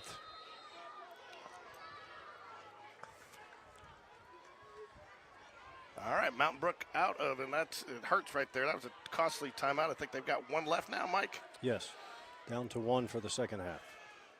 So, because they're not keeping up with the timeouts on the scoreboard there. So, high snap. Ooh, over his head. Big loss there. Falls on it. Fifth loss of about 15. So that brings up 2nd and 25. That's what you cannot have happen coming out of timeout. Of all the things that happen, that's probably second on the list. So you don't want number 1 being turning it over. Happened in the Iron Bowl, but worked out at the end for Jalen Milroe. Yeah, I still love how people look. And I was on the winning side of that, so I'm happy. I'm an Alabama fan, but I love how they sit there and try to tell you they practice that play. Yeah. So run around for 30 seconds in the end zone because Auburn rushes too. Yeah. Here's the snap. Jet sweep. Guy misses in the backfield. Nice, though. Nice solo tackle there. Gets him around the legs. Just another case where the jet sweep is rarely effective at any level of football. The only thing it's good for is to set up a play later in the game. And when you've got 2nd and 25, I don't think that's the spot to set yourself up for a play later in the game. No, not at all. Let number 6 Number sling it. 17, Trip Tidwell made that tackle, Mike. Nice little tackle. He really went and wrapped up low around the ankles like you're taught to do. It gave the ball carrier no chance to do anything. So nice tackle there by Trip Tidwell, number 17 for the Jaguars. Ball on the 38. They have to get to the 12. Yeah. 3rd and 26. Now, I'll tell you, if it's me, if you don't pick this up, and at least get half of it back, I'm punting, even though you're only giving up a little bit of yards, because your chances of picking up that much yardage. And so, for me, why give them the extra yardage? Right. I mean, and I believe on we're top gonna... of that now, you got a false start there. Wow, now you made it even tougher. Yep. I thought maybe you might have gotten lucky there and we got the end of the quarter, but 6.8 seconds left here in the third quarter. 3rd and 31. High snap again. Oh, he's going to try to make something of it here, though. Oh, it gets to the outside. Big gain there. So that gets it inside the 30. We'll see what Mountain Brook decides to do. Yeah. William Clements, number 35, has had a solid 3rd quarter. Yep. The end of 3, it's Berry, 13. Mountain Brook, nothing. Well, so far I would say all third quarter Mountain Brook, largely because Mountain Brook had the ball almost the entire third quarter. Spain Park came out, scored the touchdown pretty quick in 3 or 4 plays. So you're catching on to the Spain Park? Oh, you're killing me. Well, you got a Spain Park shirt on. Berry, I'm sorry, folks. You're killing me. I'm looking at the Spain Park High School, Spain Park. Yeah, that's the other thing, too, that kills me. We go Spain Park Youth Football, then you go to Berry. Right. Then you got, All the reason to change it to Spain Park Middle School. I agree. To help our broadcast. Why don't you call it Spain Park Middle School Football at Berry? Spain Park Football at Berry Middle School. That's you too got much. You got with Bob Finley Field at Jaguar Stadium. So when you were at Berry, was Bob Finley still around? I was only there 1 year. He was not. Good little crowd out here too, Mike. Pretty much the entire lower section from about 20 to 20 filled up with fans. Nice to see it. I think, and that's one of the things Coach V and I talked about. I think you're going to see continued enthusiasm there in, into Friday nights.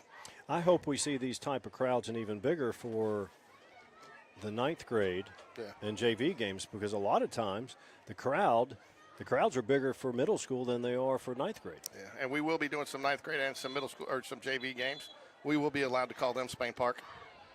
Both 9th and JV. Yes. So, I tell you, that is the one thing I kind of questioned. Now, I get to James Clements. That was a game we chose to schedule, so you're going to Huntsville. So we're at James Clements, and I think that's probably fun for the players. But I did question stuff like in conference, Benjamin Russell. Is that going to hurt our fan base? Are students really going to make that trip down there?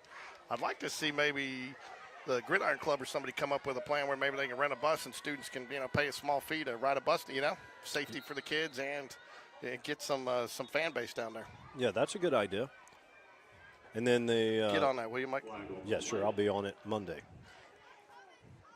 Another trip that's no bargain is you got to play at Gardendale. Yeah, I mean it's not quite as far as some of. That's like going to Trussville to me. Well, that ain't no bargain. No. It's no easy way to get in and out. I'll take Gardendale over Trussville, man. It seems like every time I go out there's traffic. Yeah, Trussville's tough to get in and out, at least from this side of town. They have good facilities, though. I mean, their gym's good. So we got 4th and a mile, and then some.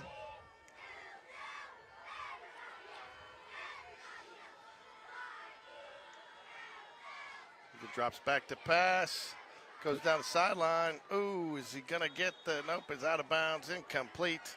It looks like they were trying to draw the flag, right? It looked like I thought he might get it there because he went up and kind of went over, but I think that ball wasn't catchable. So turnover on downs. Jaguars will take the ball on about the 36-yard line, their own 36-yard line.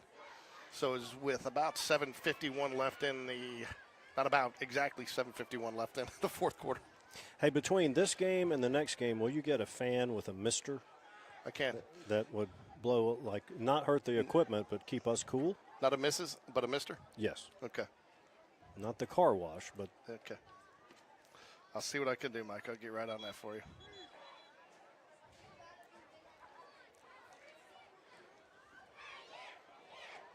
Berry Jags take over on offense, 1st and 10. Ball on their own 36-yard line.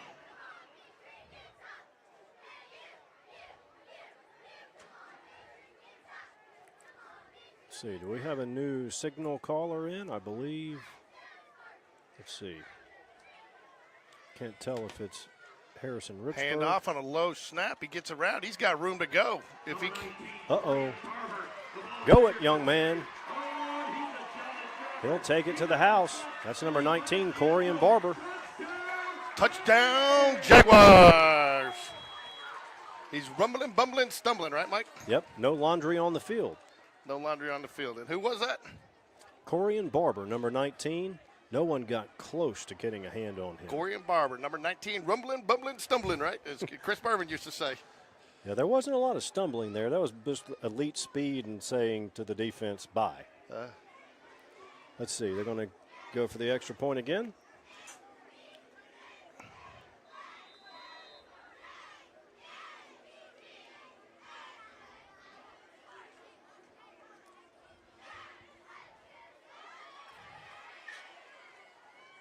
Snap is good. Hold. Kick is up. And hits the crossbar and comes up just short. No good. A game of inches. That's all right. 19 scores the touchdown, puts the Jags up 19-0. That's what we need to do is to say Jags. I give Coach White some credit there. Not that he probably sits back and wonders George Corey give him credit. But, it would have been very easy to go for 2 there, okay, to get it to a 21-0 game, right, which the odds would say that you do. But give him credit for working on this kicking game and committing to it. Sure. And getting that player out there because, I mean, it is easy to sit there and say, okay, the numbers say try to get it 3 touchdowns, especially in a youth football game. But he's committed to his kicking game, and he lets his kicker get out there and gets those reps for those guys. Yeah, and it's about development, building the fundamentals. So many times you see that elementary or middle school teams, their concerns are about how many trophies they have in the trophy case, and that is not what it's about. No. The next level it is. Snap. Oh, wow. In the backfield. Disrupts it a little bit. Again, great tackle there. That's number 34. Dylan West What laid a tackle, the wood man. on that kid. What a tackle. Yeah, Dylan's not big, but he came in and No, and he was not scared. And, I mean, he went down low, and he wrapped that guy up. And, again, that's the kind of tackle you want to make, because at a minimum you're going to stop him enough to get help. sure. Right, he ain't going to get away from you. But, I mean, with his momentum, and, I mean, he kept him squared up on him, center, went low. I mean, I don't think you could draw up a tackle better than that. Yep, solid. You know, if I'm Coach V, I'm salivating a little bit about the, you know, just some of the fundamentals that you're seeing out here that some of these kids are already bringing to the field. Here's number 9 for Mountain Brook. He gets the around ball. right end. Might have a first down. That was a good run by number 9. Right on the line. I think they're going to give him a first down, and that'll move the chains here with 6:35 left in the fourth quarter. Jaguars lead 19-0. Charlie Long with the run. He gets the first down. Number 43, Easton King, with the tackle for the Jaguars. 6:30 remaining in the fourth quarter. 19-0 is the score. Ball's on the 40, 1st and 10, Mountain Brook. Gets around the left end. He's got some room. Nice angle there by the linebacker there. It looked like the linebacker. Charlie Long with back-to-back solid runs. Looks like he gets Wes about Smith, 9. Sam, linebacker, number 15, makes the tackle there.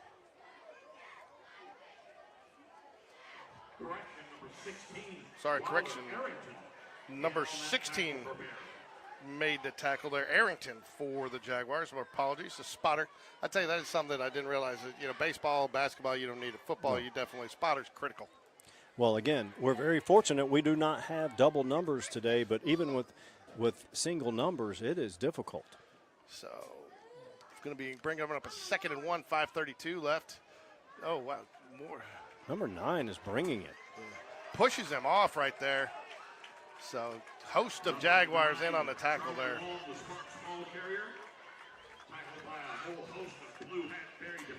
Charlie Long bringing it in the fourth quarter. Actually had some good runs in the third quarter as well. I don't recall him carrying it much, if at all, in the first half. Good to see that both teams, both coaching staffs are getting players reps. Oh, yeah. That's what it's about at this age, you know, and that's the thing. You know, and that's why I think for a while, a couple of years, you saw some numbers dissipating and depleting at the middle school level because, you know, kids were getting an opportunity, and I think there's been a refocus on making sure that it's developmental. Right, and you have to keep it open. You have to keep it open for Ooh, competition. Snap over the head. He's going to fall on it wisely, and that's going to be a loss of about 7. You know, we were talking a little bit about, and again, it'll be in the Coach V show that comes out tomorrow, Jackson Bell for the Jaguars, you know, and how the coaching staff, you know, saw the potential in him, but he was a little undersized when he started and a little inexperienced.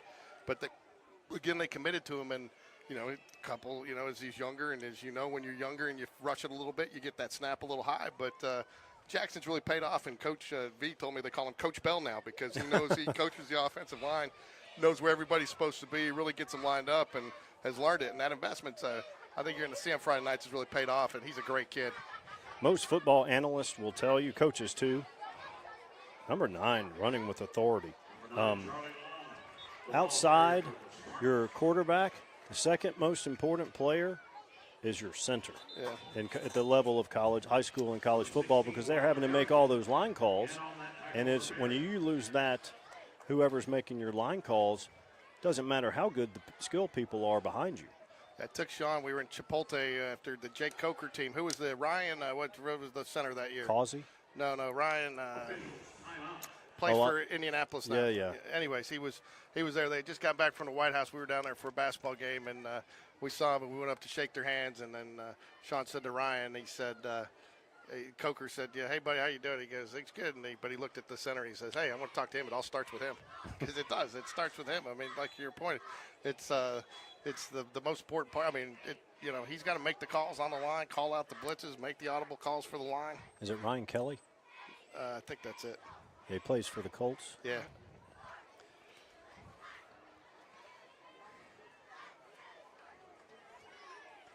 I wonder if was this a timeout Yes. or a hydration break? I think it was timeout. All right, so we have 3rd down and 11 from just outside the 45-yard line. Okay, we've got number Looks like number 96 lined up to take the snap. Goes over his hand. That one went through his hands. Quarterback's got to catch that one. Quarterback's going to catch that one. No, I know he's a 7th grader, but you got to catch that one. A little high, but that went through his hands. Yeah, that's Brooks Fava. That was his first time that I recall seeing him take a snap. Yeah. Tough time to be thrust into the game. That now it's 4th and 10, 6, 17. Yeah, it is Ryan Kelly. That is No. correct. Yeah, so anyways, he went up to Ryan 24. Kelly and said, because he said, and the thing about a center, you don't really know his name. That's why to remember it unless he makes a mistake, right? I mean, the center doesn't really ever get called out. Yeah, that's probably why they took the time out there. They're going to run a few seconds off here. Looks like they're going to do the kick, which is probably wise, and give your defense. And again, I think that's smart there. You're not going to come back. Pin them a little deeper. Give your defense some more reps on the field. So Jaguars will come out here, which should be probably the last offensive series of the game for them. Hopefully. So. After the Mount Brook punt, Berry take over offense, 1st and 10. Ball 2:44 remaining in the game. So, folks, if you're going to stick around or you're joining us now at 6:30 for the 8th grade game, 7th grade game's wrapping up here, probably be about 20 or 30 minutes.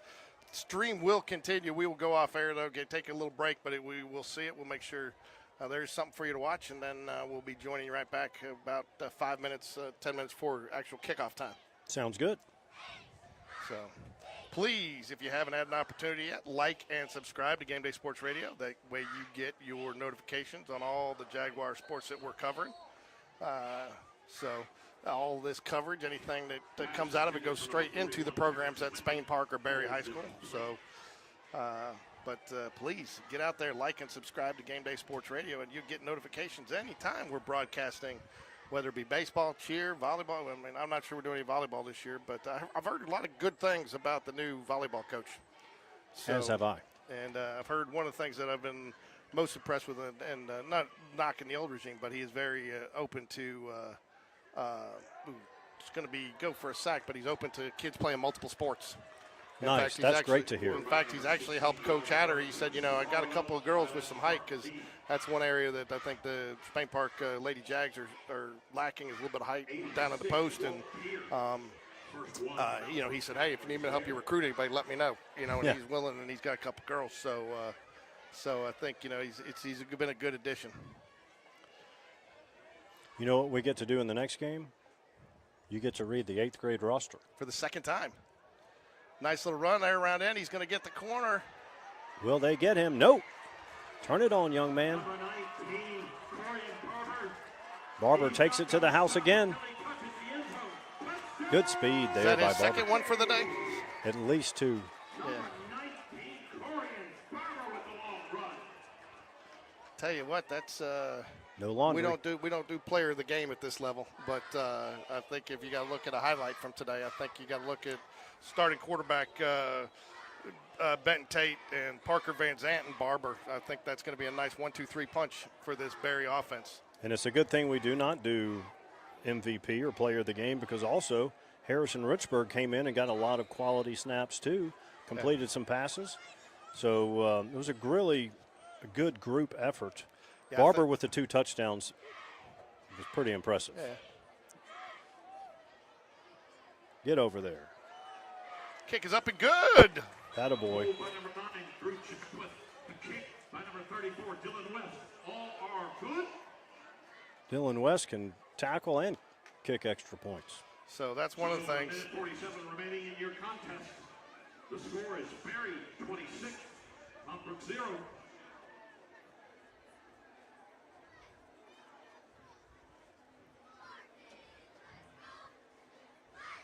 Hey, remind me, it has to go lengthen the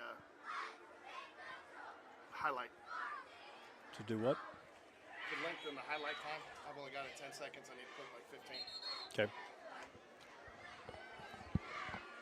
But 1:47 remaining. 26-0. so Berry lead. just a little caveat. Those kids down at Auburn, now that with this game, that means they got to stick around and watch the 8th grade game, right? They're good luck. Yeah. So, oh, what a tackle right there. Going back, Is that Junior Jackson? number 28, Junior Jackson. Junior Jackson, that's another great football name. Junior Yeah. Jackson, you know, nickname JJ. Sorry, folks, if that's a great name. Junior Jackson. Nice play. Brings up about 2nd and 14. They're having some major issues with snaps.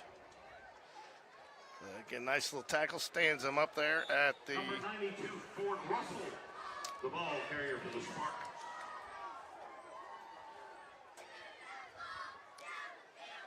Number 1, Jackson Dempsey, and number 3, DeAndre Bonner.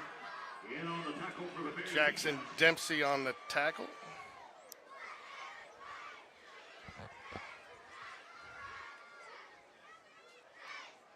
Handoff around right side there. Nice. Oh, great tackle there again, too. Just gets him by the shoe. But did you see the way again, Mike, that did you see the way he, Turner Maxey, another nice tackle there. Just really stayed at home and they made a move on him, made sure he wrapped him up low and stayed low and held on to him, got the tackle. So nice little tackle there by Maxey. Yeah, very solid.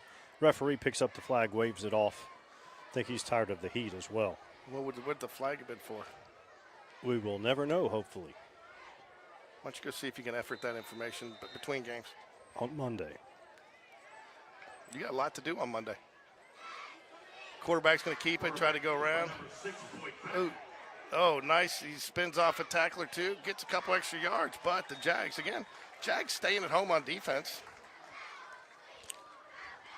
I think that's going to do it. I think that'll be the last play as we go 20, 19. No, they're going to run it back. Yeah. Why not? I like this. Yeah. I like this. If somebody calls it timeout. Oh, they stop the clock to move the change. Oh, and he spikes the ball. Okay, good. Get that extra play in there. I like it. Find no fault in that. Nope. Get reps.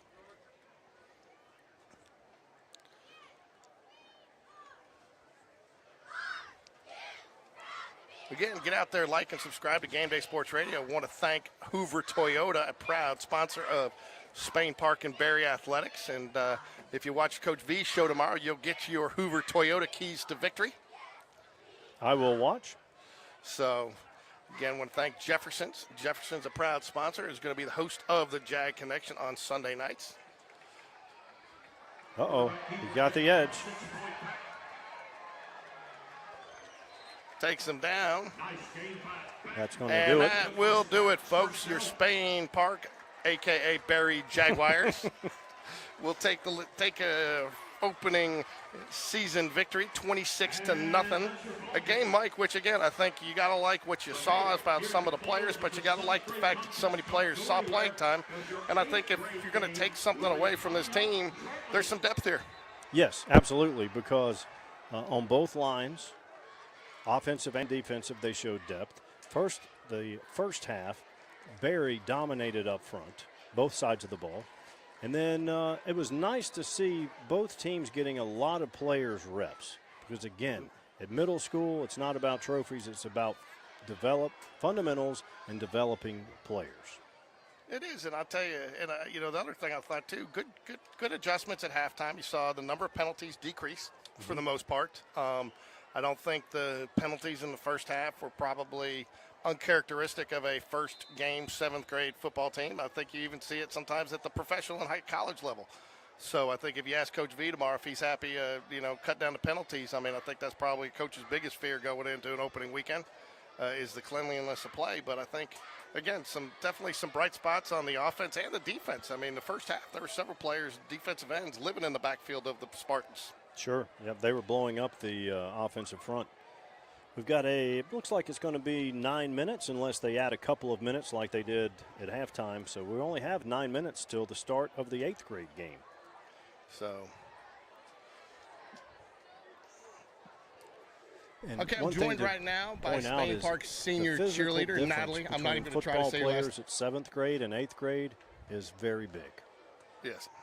This is the age where they hit growth spurts, and you can tell it just from watching the Berry 8th grade team versus the 7th grade team we saw. They're much bigger. And I will tell you one thing that already of notice is this is a large-sized Mountain Brook 8th grade team. Probably 25% larger than the Berry Jaguars, wouldn't you say, Mike? It looks, yeah, they have very good numbers. So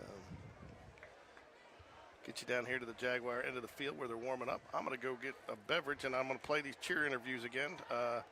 For those of you that did get to see them, we're going to listen to some of our Spain Park cheerleaders here, and while we take a break. Okay, I'm joined right now by Spain Park senior cheerleader, Natalie. I'm not even going to try to say your last name. Could you say it for folks, please? Cheerleader. Cheerleader, will you spell that real quick one time? Chelewski.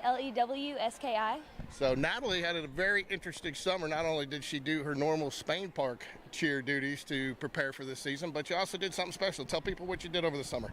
So I went to a lot of college clinics, such as Troy, Mississippi State, and I also just went to this combine where there was just a bunch of colleges there, and they were just there scouting people out, seeing who they wanted to have on their teams and seeing where we would like to see ourselves in the future. Now, when you go to these clinics, is it something you're just trying to show them what you can do, or are they also trying to teach you things that they're expecting you to be able to do if you want to cheer at the next level? We go and show off what we know, but we also, we don't get to do a lot of hard stunts here that are legal in college, so we learn how to do those there, and they give you tips there as well. Hold on. So, and also, in addition to that, so did any of the clinics, I understand you guys had a big stunt clinic here today, correct? Oh, yes. So West Georgia, they have this thing called Proven, and they come to different schools, and they kind of help with your stunning technique, and they teach you new skills and stuff like that. So when you go to these clinics over the summer, when you come back, are there things that you can share with your teammates of things that you've learned and make them better cheerleaders? Absolutely. So today we were learning a skill that I had never done until I went to the combine, and so I got to kind of know like the beginner things about the skill that I got to teach and show my teammates. So when you obviously get doing those clinics, cheering at the next level is something that you're hoping to do, correct? Yes, sir. Do you have any particular colleges in mind that you're really looking at? I'm kind of just feeling my way out right now. I may have a couple, but I just don't know yet. So I'm just going to keep figuring out, what I want to do. So Spain Park makes the jump to 6A this year, which can be, we've talked about many times, almost more competitive than 7A in certain situations. But you get to travel to some new schools and see some new teams. Is that something the girls are excited about, going to some different places to cheer? Of course, and I really like away games, so I'm really excited for that as well, because I think we have more away than home games this year. And last big question for you, what's your favorite ride at Disney when you guys get to go down for the national competition? Tower of Terror. Oh, I love Tower of Terror. So, well, we're gonna we said we are gonna try to do it last year. This year, we are gonna make it happen where we come down and follow you guys around at Disney. So we're gonna have some fun with it. Last question: what are you looking forward to most your senior year, school, cheering, all the above? Well, I just want to make sure I'm the best version of myself. Putting myself out there for colleges, and I'm excited to see where this team takes us this year, because we just have a lot of new people, and I just am excited for the growth. Well, Natalie. Last name? Cheerleader. I've just messed with Natalie Cheerleader. Thank you for joining us today. You're always fun to watch on the sidelines, and we look forward to covering you this year. Go Jags. Go Jags. All right, I'm joined now by sophomore cheerleader Kate Bradley. Hey, I'm Kate Bradley. And if you recognize the last name, that's probably because you've been preceded by two older brothers. Older brother Jackson now down at Auburn, but everybody obviously knows who Brock Bradley is, right? Yes, sir. Do you feel like you get lost in the shuffle sometimes as the forgotten Bradley? Oh, for sure. Brock's definitely but people don't see behind the scenes the best athlete right here. I was going to say, you see you jumping ahead, you're already taking my job away from me, because that's one of the things I was going to ask you. Every time I interview one of your brothers or whatever, somebody comes up and goes, but Kate's the best athlete in the family. Kate's the best. Is that true? Well, we're all really good athletes, but I think everybody knows who the best is. So yeah, I know y'all, but you also played for a while. You played volleyball too, right? I did, yes, sir. So you're an all-around athlete, but now you're doing cheer. Yes, sir. I've always done gymnastics, so I'm just always been in the tumbling type. So I wanted to just do cheer, because volleyball, I'm tall, so it's good for volleyball, but I just kind of cheer more, and the family that you build with the girls, they're kind of all like my sisters, and I have two older brothers, so it's just great to have a family of sisters. So. Touch on that real quick, because that's one thing I was going to mention. You are a sophomore. Yes, We've sir. interviewed and been around this program for a while, and I know a lot of seniors. I can't tell who's who. I can't tell who's a freshman. I can't tell who's a Yes, senior, sir. because the way you guys do get along, you guys are a very close-knit group, and that's not something that you can fake. I mean, it's natural. Yeah. So talk a little bit about the family atmosphere. Well, we all love each other so much, and like we just get along. Like it doesn't matter your grade. Like we have 3 freshmen on the team right now, varsity, and they just get along with us. Like we're all just come together, like we're in the same grade, and it's just we all bond. So, and it's great for cheer because it's a team sport, and if we want to win nationals, we have to work together as a team. So I gave your mom a little bit of a hard time. We interviewed your mom about the new Medical West facility opening Yes, up, sir. and I said she probably needs to get some stress release over there with her. But do you get nervous when your brother's playing? I do. You'll see me in the on the sidelines. I'm like this. I'm like just like hoping for the best. I just don't want him to get hurt. You always think the worst, but I know he'll be fine. And I also know, too, your brother, I've interviewed him many times, is very humble, too. Does he thank you on Friday nights when you guys get done? Does he recognize the job? Because Yes, sir. Yes, cheerleaders sir. are a big part of the atmosphere. They You guys are. have done a phenomenal job, and you guys are a big part of the reason why we've seen attendance increase over the last couple of years. I'm not sure if you guys recognize that, but through our coverage, we said. So do the players recognize what you guys do Yes, for them on sir. Friday nights? I think they do. Sometimes Coach V will walk in our gym when we're practicing and see our stunts and just be like, I think we're really appreciated, but we appreciate them too. We couldn't do it without each other, so yeah, I think we all just appreciate each So other. 2 more for you, and I'll let you go because I know you guys got to get ready because we're getting ready for a Yes, big pep sir. rally tonight to kick off the season. But what's your favorite ride at Disney? Because the season starts with football, but it ends with the big cheer competition down at Disney. So what's your favorite sir. ride at Disney World? I actually don't like roller coasters, so Coach Lambert makes me get on some that I do not want to get on, but I couldn't even tell you because I don't even look. I just close my eyes the whole time. You're just a small world kind of girl? Yes, sir. Okay. And then last question. What do you're a sophomore. What are you looking forward to the most this year? Second year here in Spain Park, you're a little bit more settled in. What are you looking for, whether it's cheerleading or school-wise? Probably just cheerleading. Like, I really want a good win in nationals. Our seniors this year they're really leaders on the team, and we all just look up to them. They're all role models. Our captain, Allie, she's just a good role model for all of us. She's a back spot too, which I've always looked up to her. Even last year, I've just always wanted to be like them. So are you on the top of the pyramid or the bottom? I'm on the bottom. You're on the bottom. Yes, sir. And just so you know, you're not the forgotten Bradley as far as Speed Network is you. concerned. We always ask about you, so you are, and I do. Your brothers give me a hard time because I always tell them I hear you're the best athlete in the house, and I think Yes, that's sir. true. So good luck and go Jags. Thank you. Go Jags. I'm joined now by Spain Park senior cheerleading captain Allie Shively, huh? Hey, how are y'all? So does it feel good to hear captain associated with your name? Yes, but it is a big responsibility. I want to talk to you about that because I've watched you cheer for a couple of years now. We've Yes. covered you and stuff, and you've always kind of had a leadership role on this team. Do Yes. you, as the captain, do you feel an additional sense of obligation to kind of bring the newer girls along and really kind of take them under your wing? Yes, I do, and especially as a senior, it's definitely like a lot of responsibility to kind of take them under our wing and get them into the flow of things, especially because they don't know anything because this is their first year. Now, not only that, but you also have a good group of seniors Yes. around you. And one of the things I noticed that you do from watching, you probably don't realize how much when we cover you, we get to pick up a lot of things. Not only do you lead, but you get some of your other senior stuff you lead. Yes. And you almost do, you're the captain, but you almost got a It's group a of team, captains. yes. So we're all a team, and so we all kind of communicate about everything and work together to like lead our team and to be the most successful that we can be. So I asked Natalie earlier, you make the jump to 6A. You get to see a Yes. lot of new teams. Are you guys excited about traveling to some new schools and Yes, seeing we're some new definitely schools? excited, and at state we're competing against a lot of different teams, and it's definitely going to be fun getting to compete against them. Yeah, I think a lot of people don't realize that. So state, because there's a couple different types of competitions, but you have Yes. state, but then ACA, the one you do in Disney, that's Yes, all it's schools, completely right? different. Yeah. It's completely different divisions, schools. It really doesn't matter, whatever. I've asked they everyone, come from. what is your favorite ride at Disney when you guys get to go down there? I don't know. I like Everest, Everest is awesome. but we always have to wait for 2 hours in line to go on that one. Yeah, but Morgan always tells us she loves dinosaurs. Yes, and we used to ride Rock and Roller Coaster, but the last time we went it was closed down, so we couldn't ride it. So as you head into your senior year now, what's one thing you're looking most forward to, whether it be at school, cheerleading, all the above? I'm really excited for all the fun senior things that we get to do, like the first day of school and then senior sunrise, sunset. I'm excited for all that stuff. So do you realize, a couple of other girls, and this probably getting you to pat yourself on the back a little bit yourself, but again, with us covering you now, this is our third season with Spain Park covering Spain Park athletics. We've seen the fan participation grow a lot. It's a big part of it because you guys bring a lot of enthusiasm. I mean, you brought a lot of enthusiasm in some of those 2 and 8 years too. Yeah. So is that something you guys recognize and take a little pride in of what what impact you've Sorry, had folks, in I growing had this to help fan base? with Yes, we try and scoreboard work there, so as we hard missed as we the can, captains, and we and see where we've gotten better, and we see where we haven't, and that's where we work. So, Okay.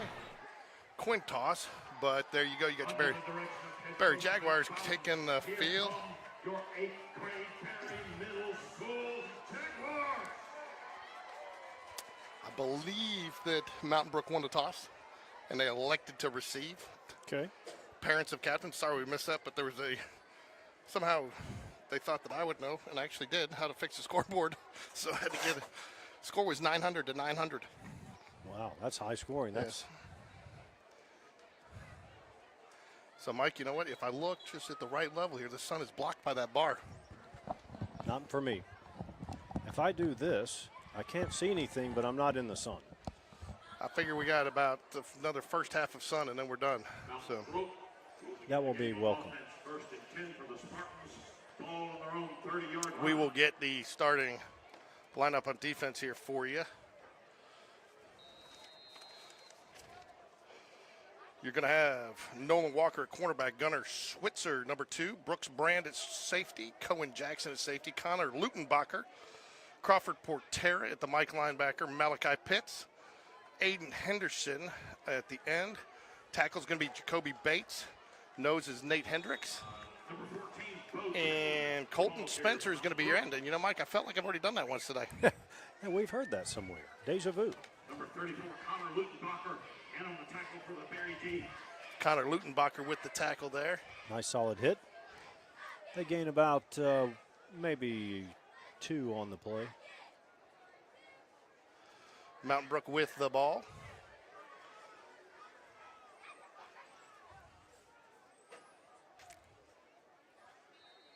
Wyman Sturman is the quarterback. It's going to be about a 2nd and 8. Got another false start, it looks like here. Jaguar in the backfield to disrupt it a little bit. Not sure the Mountain Brook would have been happy with the result of that play, the way it was shaping up, so they might be happy with the 5-yard penalty. Oh, my bad. It's actually going to be on the defense. Mountain Brook's going to be really happy with the end of that, with taking that penalty. Good result for the Spartans. So So it goes from 2nd and 8 to 2nd and 3.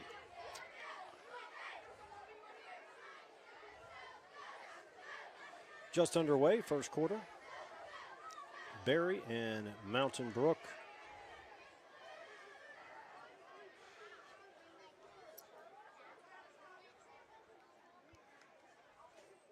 going to be handoff around the left side.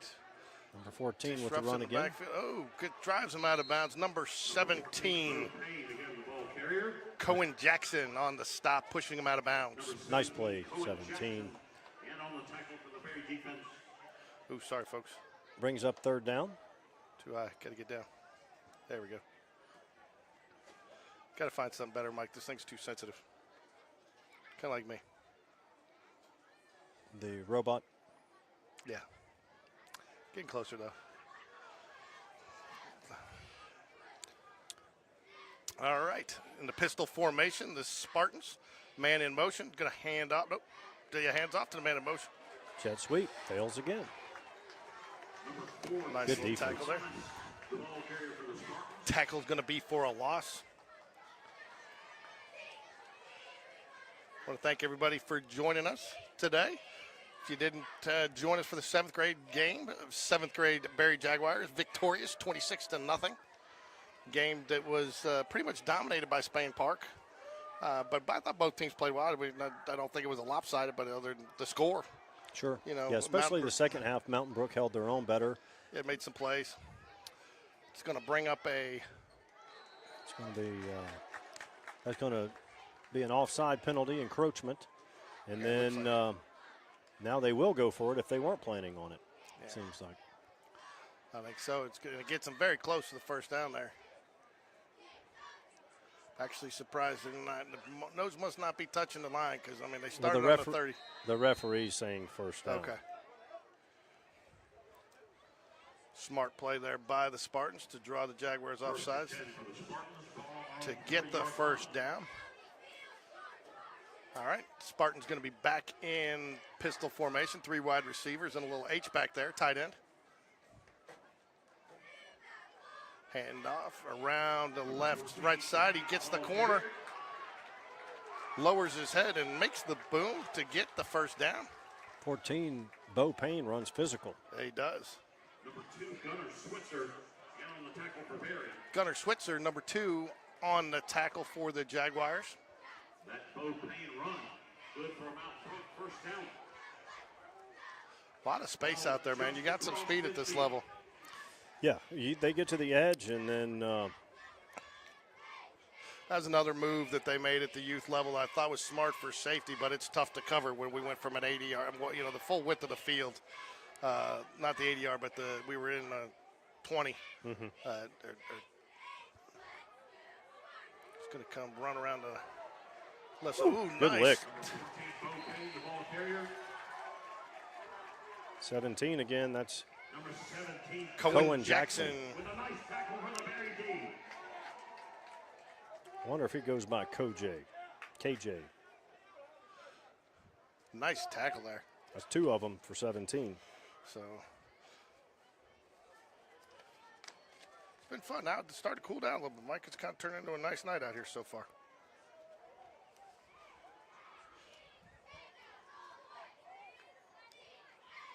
Back to throw. Ooh, hit the receiver number 4 right in the chest. James Balanis could not hold on. So we've got a 4:29 left here. Just going to bring up, a second down there? Should be 3rd, right? Did I miss it down? I can't see. They don't have the digital yard marker on. And they're not doing it on the scoreboard, so. Get your rubber bands out, put them on our hands.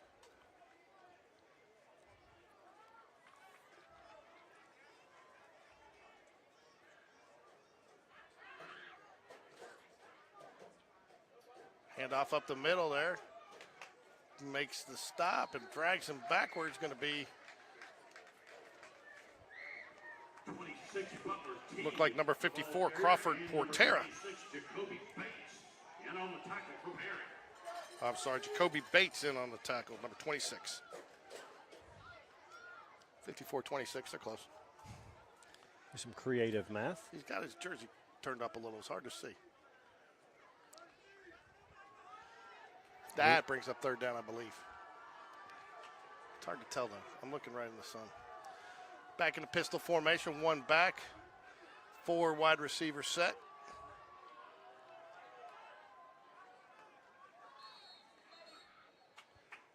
We got a timeout there by Mountain Brook. Didn't like what they saw. Timeout, Mountain Brook.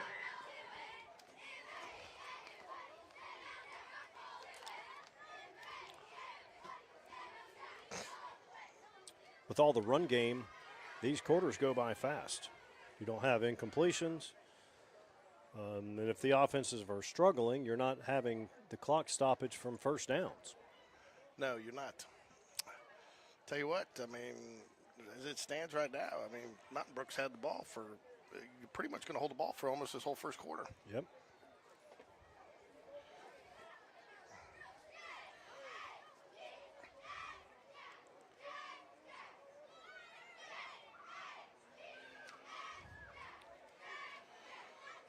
Luke Kramer I'm interested to see him play, get the ball under center here for the Jaguars. Watched him play a couple of games last year. Pretty solid season last year. I'm interested to see how he's progressed this year. He was the quarterback on the 7th grade team as well. Yeah. A lot of the times, I mean, they kind of rotate around a little bit, but he played it predominantly.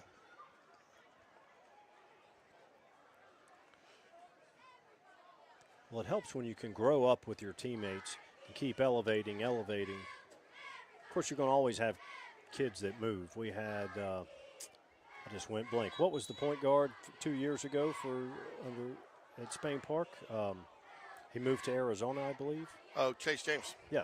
You're going to have those type situations where was a solid starter and he moves to a different state. Yeah. But you want to build this cohesiveness.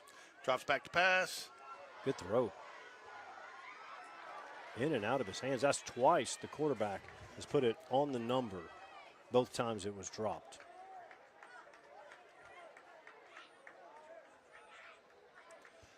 So that'll do it. Turnover on downs there for the Spartans. We have a Coach V sighting as he saunters up to the. I got in trouble for talk. I said that about Coach Dunn one day, and he said, "I've never sauntered in my life." So we got Coach V. You're ready to join us. Yeah.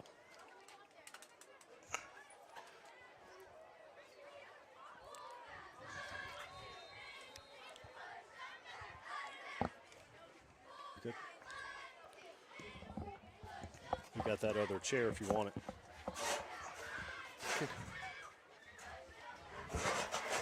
Big hole. Nice run, about 14, 15 yards. Jameer Hudson runs strong right up the middle.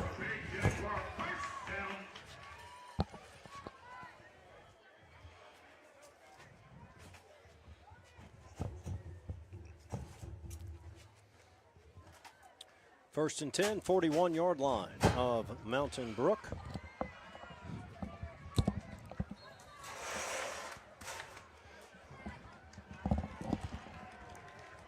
Legal procedure on the Jags. Can you hear us? Are joined by Spain Park head coach Tim Vakakis. Get a little inside play-by-play. Not gonna be much play-by-play, but I'm glad to be here. So, getting excited about tomorrow night? We are. Our kids are excited. You know, they wanna go out there and run around with each other and hopefully have a couple of good plays and have a little fun. But no, they're ready to go. Hudson again gets the edge. Nice run. Gets about 20 plus. So great start for 7th grade tonight. It is. They got a lot of good players over there. It's gonna be fun to watch that group grow. I made the comment to Mike that you might be salivating a little bit, just not only. I mean, it's the first game, but you could clearly see some good fundamentals out there from some of those kids. There's no doubt. Good fundamentals, and it's a good group. You know, they got a handful of playmakers on offense that when they get the ball, they can do something with it. 19 was special. You know, 19 had some good runs. He's a fast kid. One of the things that impressed me the most, especially in the first half, I don't know the difference in the personnel, but in that first half, up front, Berry just blew them off the ball. They did. They got some good linemen, and that's Coach Matt Bowden. That's his specialty, O-line. You know, so you know they're going to be well coached and they're going to get after it. Another thing too, I noticed that the running backs, they were committing to their whole. You know, they were going to the line. They weren't taking that angle so quick, and when you close that distance, it gives that defender less of an angle, and you can make that one move and make a miss. And the running backs seem very fundamentally sound. There's no doubt. You know, and whenever they get the ball, they know what to do with it, and so they got a little natural instinct, but they're also being coached what to do. Yeah, one of the things Mike and I talked about in the first game, does he get them? Oh, it was almost there. Was just the kind of the change in the culture over the last couple of years, not only by what you did, but what the middle school has done, and bringing it, even the youth, and with the bringing on the Jag connection, I think is kind of a testament to the philosophy of the program, of one program, no matter if you're first grade or 12th grade. You talk about that for a second. Well, just like tonight is a great example. You know, here in the stadium, we got 7th grade game just got through playing. Now the 8th graders are playing. The varsity got done practicing on this field earlier, and behind us, the 9th grade got done practicing on the practice fields, and right now the youth teams are out there practicing. So, there's something to be said about having just getting the community together, as many times as possible. And there's a lot of good people here, and these kids are, they're having fun playing for Spain Park. So often you hear people talk about changing the culture and building a program. They're not one and the same, but you need to change the culture to build the program. There's no doubt. I mean, it's kind of like, what came first, the chicken or the egg. It's the, how do you do it? But biggest thing is just trying to do it right. Connect the little kids all the way up to seniors, and because a lot of the families know each other, and they're not in the same grade, but they, same communities, and they know each other. And best thing we can do is just keep giving opportunities for our people to be together and support each other. Yeah, Coach, this is the first game. What level of scouting do you do for a team like Spartan? Oh, in your opener, do you do a lot of scouting? Do you look at last year? Incomplete out of bounds there. You try. So we get, we obviously we have their games from last year and they have ours. You try to just to see who's coming back, and You know, but there's always that first week. There's always wrinkles on both sides, offensively, defensively, and you know, so that first week is going to take a little bit to kind of settle in and see what they're trying to do, and that works on both sides. They're going to do the same for us, and that's how it goes early in the season when you don't have a lot of film. Yeah, they're going to throw out key busters. Yeah, there's no doubt. There's no doubt. You know, I think it's characteristic of any first game, sometimes at any levels, penalties. Lots of penalties in the first game. I think you probably still practice 7th grade. You didn't mention that as one of your keys to victory for Friday night, but as a coach in the first game, is that always kind of a concern in the back of your mind, the hanky? There's no doubt. That's a concern in every game, but early on, you know, it does take some time to get used to. But our kids, you know, we'll see. You know, I keep telling them I'm anxious to see how they handle, you know, how they handle bad things. You know, when something bad happens, when they get a penalty, when they fumble, how they gonna handle it? Yeah. How do they react? Yeah, because it's gonna come. It's just a matter of how you handle it. Mm-hmm. Hey, one of the things I noticed, you know, you go back probably 5-6 years, football got a little bad stigma because of injuries, the concussions, you know, and you know, I think there was probably an overreaction there, but I think, you know, coming out to practice, I mentioned now you guys are taking all those precautions, and you've got and I think we've learned a lot more, and I think I see numbers of football growing back up and a lot less injuries because you guys have changed some of your practice method. I noticed all the players are wearing the extra padding on their helmets, and I know that's something that Spain Park and Hoover invested in for the safety of our players. But have you kind of felt the same thing, that was just kind of a reset? Let's focus a little bit more, getting the game safe, and then the numbers have kind of rejuvenated since then? I think a big question is when everybody started wearing the Guardian caps is kind of – the question is, you know, what took us so long? Yeah. You know, because it just makes so much sense. You know, it's not – a lot of times the you know, the brain damage, the serious stuff happens over time. You know, it's not just like one time, one thing, one event. It's just that constant, you know, hitting on the head, hitting. You know, and the Guardian caps they take a lot of the hitting away. And only real hitting they're doing, a lot of hard contact is in games. You know, so it just takes, it reduces it by a lot. You know, nothing's foolproof.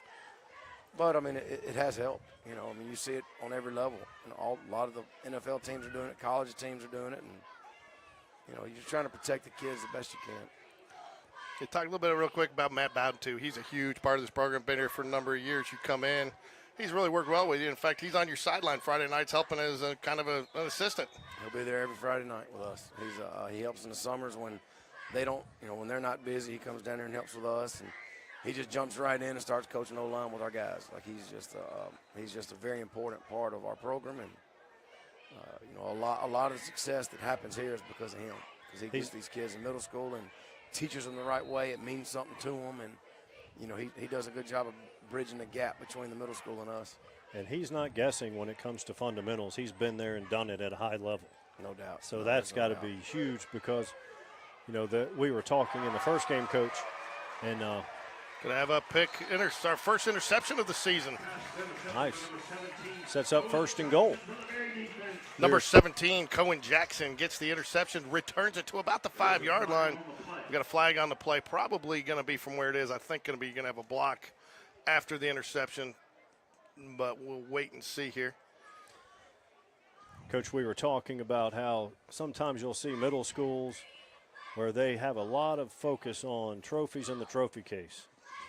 And it's not what it's about. It's about fundamentals and developing the kids. And when I watched, credit to both teams in that first game, because I watched a lot of players get a lot of reps. And it wasn't about, you know, hey, the scoreboard necessarily. And I know the scoreboard counts to the parents, but when it, you know, nobody remembers what trophies you have from middle school. No, they don't. And you know, it's a fine line because you want the kids to experience success. You want them to, you know, expect success. But at the same time, you know, I think there's power in numbers. And if all you do is worry about success at this age, you know, by the time they get to high school, a lot of them that hadn't gotten experience chooses not something they want to do, you know. Jags take over at the 21-yard line after the interception. Going to go into pistol formation here. Guard pulls, nice little handoff. He's going to cuts it up. And I think that's going to give the Jaguars a 7-0 lead. Touchdown, Spain. We keep saying Spain Park. We're getting used to it. Yeah. We just alternate between Spain Park and told him it Berry. We needs to should just be- say Jags. Well, they're blue and black too. So. Yeah, I said you need to change to Spain Park football at Berry Middle School. That's like we're Bob Finley Field at Jaguar Stadium, right? Well, I probably before your time, I know there was conversation about changing it to Spain Park Middle School, but the branding was going to be rebranding was going to be so expensive. It was. Yeah. I talked to Coach Bowden. He said their kicking game was not quite where they wanted it to be yet. They're still a work in progress. So he said they'd be going for 2 pretty much the whole time. Well, the irony in that, he's going to be held up. The irony in that is the 7th grade team went 2 for 4 on extra points. Yeah, they sure did. So that's a nice little segue. So special teams struggled a little bit at the beginning of the last season. From talking to some players and Mondays with Mitchell, he said that he really felt like there's been a little bit more focus on special teams earlier in the summer and the season this year. Not that it wasn't focused, but you're still putting so much in. From year 2 to 3, you kind of had the luxury of focusing on that more. How do you expect special teams to fare starting off the season? New kicker, new snapper. I think Eli Smallwood still your holder? Yes. Coach Taylor does such a good job with special teams. He's got it so organized, so structured. All the coaches that they know their different duties on different teams to help with him, and he does a great job. He gets so many kids reps, 1s, 2s. A lot of kids get reps, so if somebody goes down on Friday night and needs to come out, the next guy knows who he is, and he does a great job with it. And, Josh Tulos has got a really good leg. He's gotten a lot stronger. We got Colt Stabler, a little 9th grader. He's going to dress out with us on Friday nights, and he's got a chance to be a really good kicker. He was a kicker last year. Place kicker or punter? Yes, place kicker and kickoff. But between those 2 guys, Josh will handle most of it, but if we can get Colt in there and get him some experience, we'll do it. Lutenbacher is a snapper. He does a really good job. Him and Parker Weimer are the snappers, and like you said, Eli is the holder. But the thing about special teams is you got to have kids that care, because if you don't, that's going to get you beat. When a right guard on a punt team doesn't think it really matters, when it really has to happen, he's going to get it blocked. And these kids have bought into the fact that they can get on the field and be contributors. So there's a lot of kids on there that want to be on the field. And that takes pride. And I think that's something you developed over the last 2 years. I know you developed it with my son. He was finding a hard time finding a position. And Alex Lloyd was the same way. We started with the youth, and that's one of the things I was going to ask you about is that something that's disappointing to you as a coach, the cutting out of the kicking at some of the younger levels, kickoffs and returns, because you take away some reps? I know there's a safety factor there, but Alex Lloyd was a guy, that's where he kind of fit in as a younger player. My son last year was a long snapper, and he was an integral part of the team and felt like an integral part of the team. That was a critical role, and it's important. And, sometimes I told him, and he even made fun, Logan, my other son, he'd get two balls thrown his way, shot, get 8 snaps on extra points and stuff. He's touching the ball more. So, there's ways. That job's just important, and I think that's overlooked. Do you think that that's going to be harder to fill now that they're taking it away from the youth level? Yeah, I wish they would. I wish they would put it back. In some form, I don't know. With no rush, maybe? Correct. Like, let them snap and punt. Let them snap, hold, and kick. Let them get used to it. But, because, we got, 3 soccer teams here. You got a freshman, a JV, and a varsity soccer team. So there's a lot of kids that know how to swing their leg soccer style. Sure. Going back to the Hoover game last year, punt block, extra point block, and a field goal block. And when we lose by 7? Lost by 8. One possession. And I think we had a field goal, didn't we? Didn't we miss a field goal? Got it blocked. Yeah, got a field goal blocked. So those things, those are killers in big games. But no, Coach Taylor does a great job, and our kids take a lot of pride in special teams, and that goes to Coach Taylor because he has makes a big emphasis on, if you're on that team, like you're a daggum starter. Sure. You're a starter. Well, to your point, too, Coach Taylor doing a phenomenal job. I know after that Hoover game last year, he was in earlier probably than anybody looking at film. He took that film, and he didn't change personnel. He worked with his personnel and showed them what they were doing wrong that they picked up in film and picked up what they did in film, and we made some adjustments. And from that point, but he really found some of the little things that you really couldn't see at game speed until you got on film. Right. So, it was a tribute to him because he really invested the time to make that group better. Yep, he did, and it just, like I said, it takes pride. He takes pride in it, and it's a big part of the game. Coach, I have a question. what I've seen the last couple of years, I don't see a lot of peaks and valleys with your program as far as from week to week. Now, you're seeing them every day, so maybe you see it more than we do. But from game to game, it seems like you have them locked in and focused. For instance, this week, hey, our opponent is Sparkman. It has nothing to do with we're now 6A classification. We're going to play new teams later on. Seems like you do a really good job, and your coaching staff keeps the kids honed in on week by week. Well, I mean, just on the day-to-day stuff that we do, you know, we do what we do, and we talk about rinse, repeat. Just keep doing it, you know, and bring your little pebble to work, or bring your token, however you want to call it, whatever you want to say about it, and, you know, just do the same things repetitively and get better at it, you know, and just be consistent. You know, we tell our kids all the time, like, I'll say my wife, you know, she needs a husband. My kids need a dad. Like, I can't be inconsistent just because you're in a good mood. Yeah. You know, I'm there that day, and when I'm not in a good mood, I'm not. Like, it don't work like that. Life don't work like that. So, you know, we try to be consistent. You know, we're not perfect. We're not the smartest guys, but we are consistent with these kids, and we hold them to a high standard, and we try to live the same standard. But no, they're good kids, and they want to succeed for the community. There's no doubt about that. So, got to ask you, your kids play youth football in a youth football organization. How hard is it for you to sit in the stands as a dad for those? Well, I help coach. Oh, you do? You finally got sucked in to help coach, huh? Yeah, when I leave here at practice, I go to his practice at night over in Helena. False start right there on Mountain Brook. Some of the guys messed with me. Some of the guys were messing with me last week because his little 6th grade team in Helena came and played the Spain Park 6th grade team. And he caught a few passes and scored. So one of the guys was like, you know, were you cheering for him when he scored? You know. Hell yeah, I was cheering for him when he scored. It's my son. Come on. I was like, come on. Yeah. He was, you know, he enjoys it though. But no, it's just fun. Like sitting up here in the press box, you see the middle school out there. You know, you see the little leagues behind us practicing. 9th grade just got like it's just that's what it is. That's what it's about. Community and just getting everybody together. And the more times everybody's together, they feel more comfortable and you know they want to be a part of success. I think a guy that's severely overlooked in our program too, and largely because he wants to be, is Coach Josh Donaldson, our athletic director.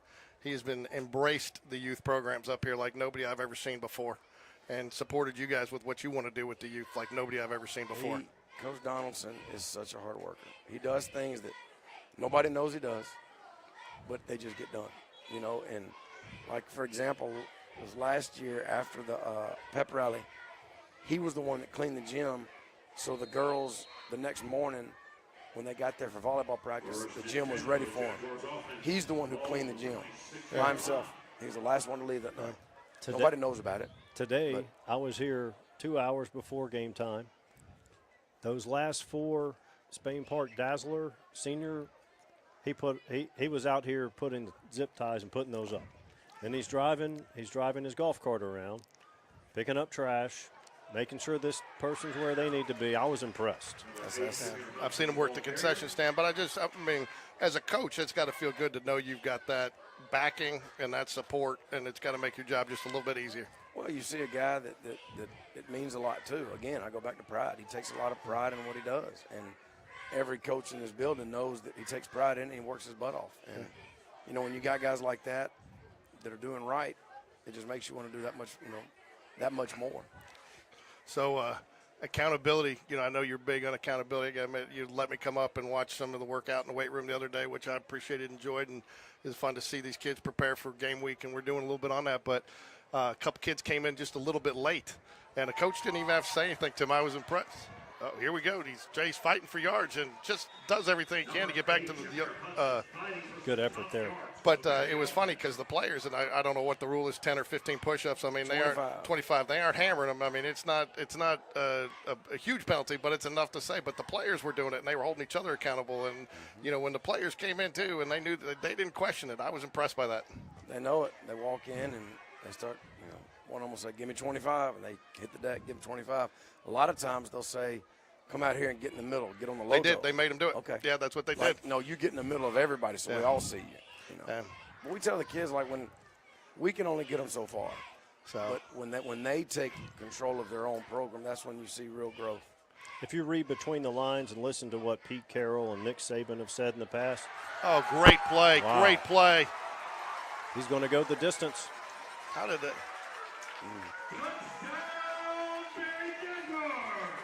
What number do we have here? Sorry, got a little too zoomed in there, but we got the. That connection, number 15, Luke Kramer to number 13, Nice play.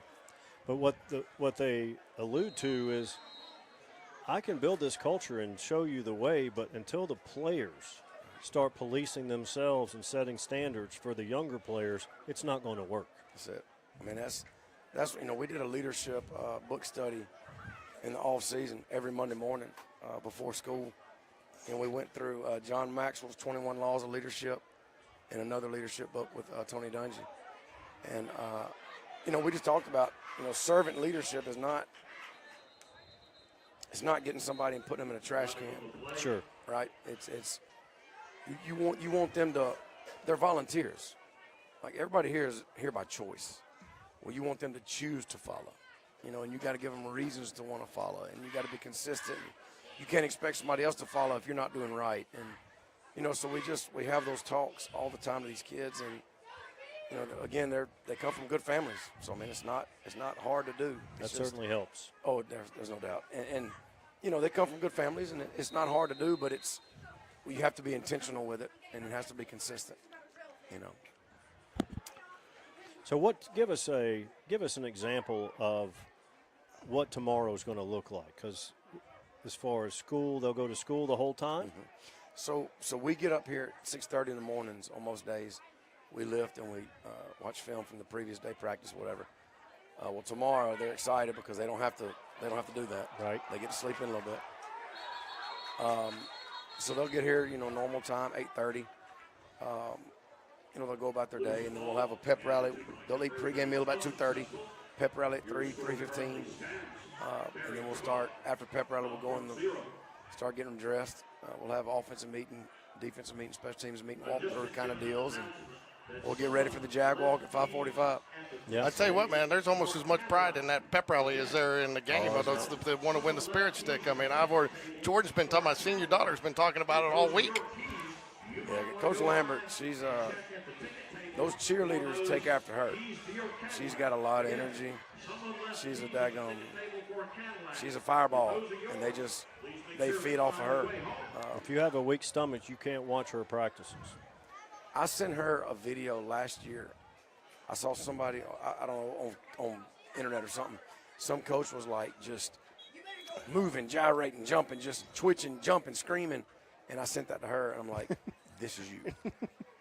But again, I go back to the word pride. She takes a lot of pride in what she does. And whenever you have people that care about kids and they take pride in what they do and they hold kids accountable and they love on them, and I mean, you can't have anything but good things happen.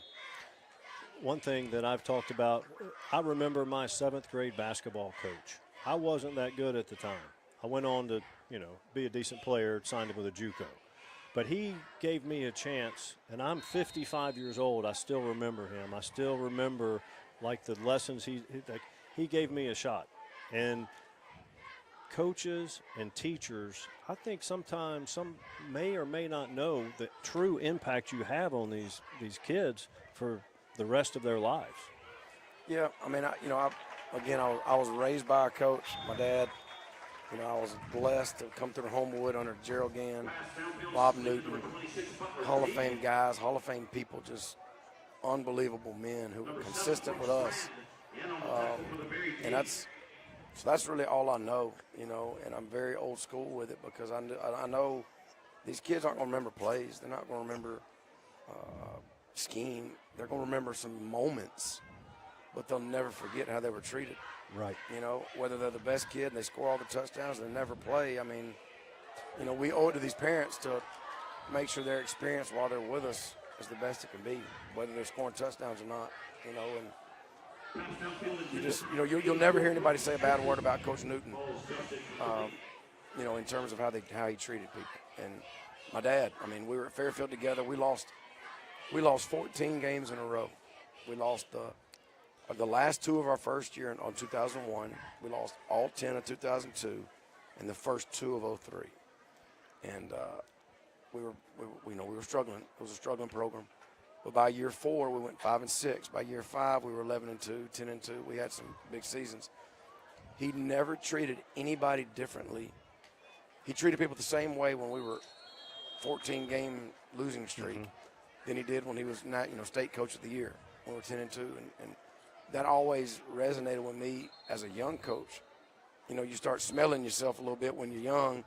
We're winning, but seeing him still be humble and treat people, the parents, the kids, everybody the same way. He treated them the same way when we were bad as he did when we turned it around. And there's just a way to treat people. And I hope, if nothing else, these kids and these parents know that their kids are treated like they're our own. 2:09 here left in the second quarter. Jags lead 12-0. Hey, Coach, what do you know? And I don't want to put it all on the high school, but this is a phenomenal crowd here. The biggest crowd I've ever seen for a middle school game. Both. Awesome. And do you feel like and I think there's just a lot of enthusiasm, and I think the high school is big. And you feel that enthusiasm at all the levels now for Spain Park? Oh, absolutely. It's coming. It's coming. What comes and how far, it's going to be up to us. But it's coming. There's a lot of people excited about it, and I don't know. I just think if these kids they want to make everybody proud. They want to be successful. And one thing we stressed this year. That should be grounding. One thing we stressed this year about these kids, we wanted to make sure that everything they do is for each other instead of. How's that not grounding? He's thought about it. He's calling him down there, I think. Oh, is he? Okay. No, just playing for each other instead of with each other. Don't play with a teammate, play for a teammate, and our kids have bought into it, and it's a really, really, really close group. Speaking of that, talking about the impact you have on the coaches and teachers have on young men and young women, that's going to help them develop and evolve into who they are as a parent, a mom and a dad. And I know this is super elite level, and I don't know if you want to comment on it, but it's not really that touchy. But I found it interesting that Tua brought up the way he was treated at that very high level. This kid has been, Polynesian Player of the Year, played at Alabama, the biggest spotlight there is. And then his head coach is telling him, now I'm not saying there's any malicious intent, right, but he's telling him, you're no good, you don't belong. You don't belong, you're no good. And there's a way to face mask call there. There's a way to motivate players.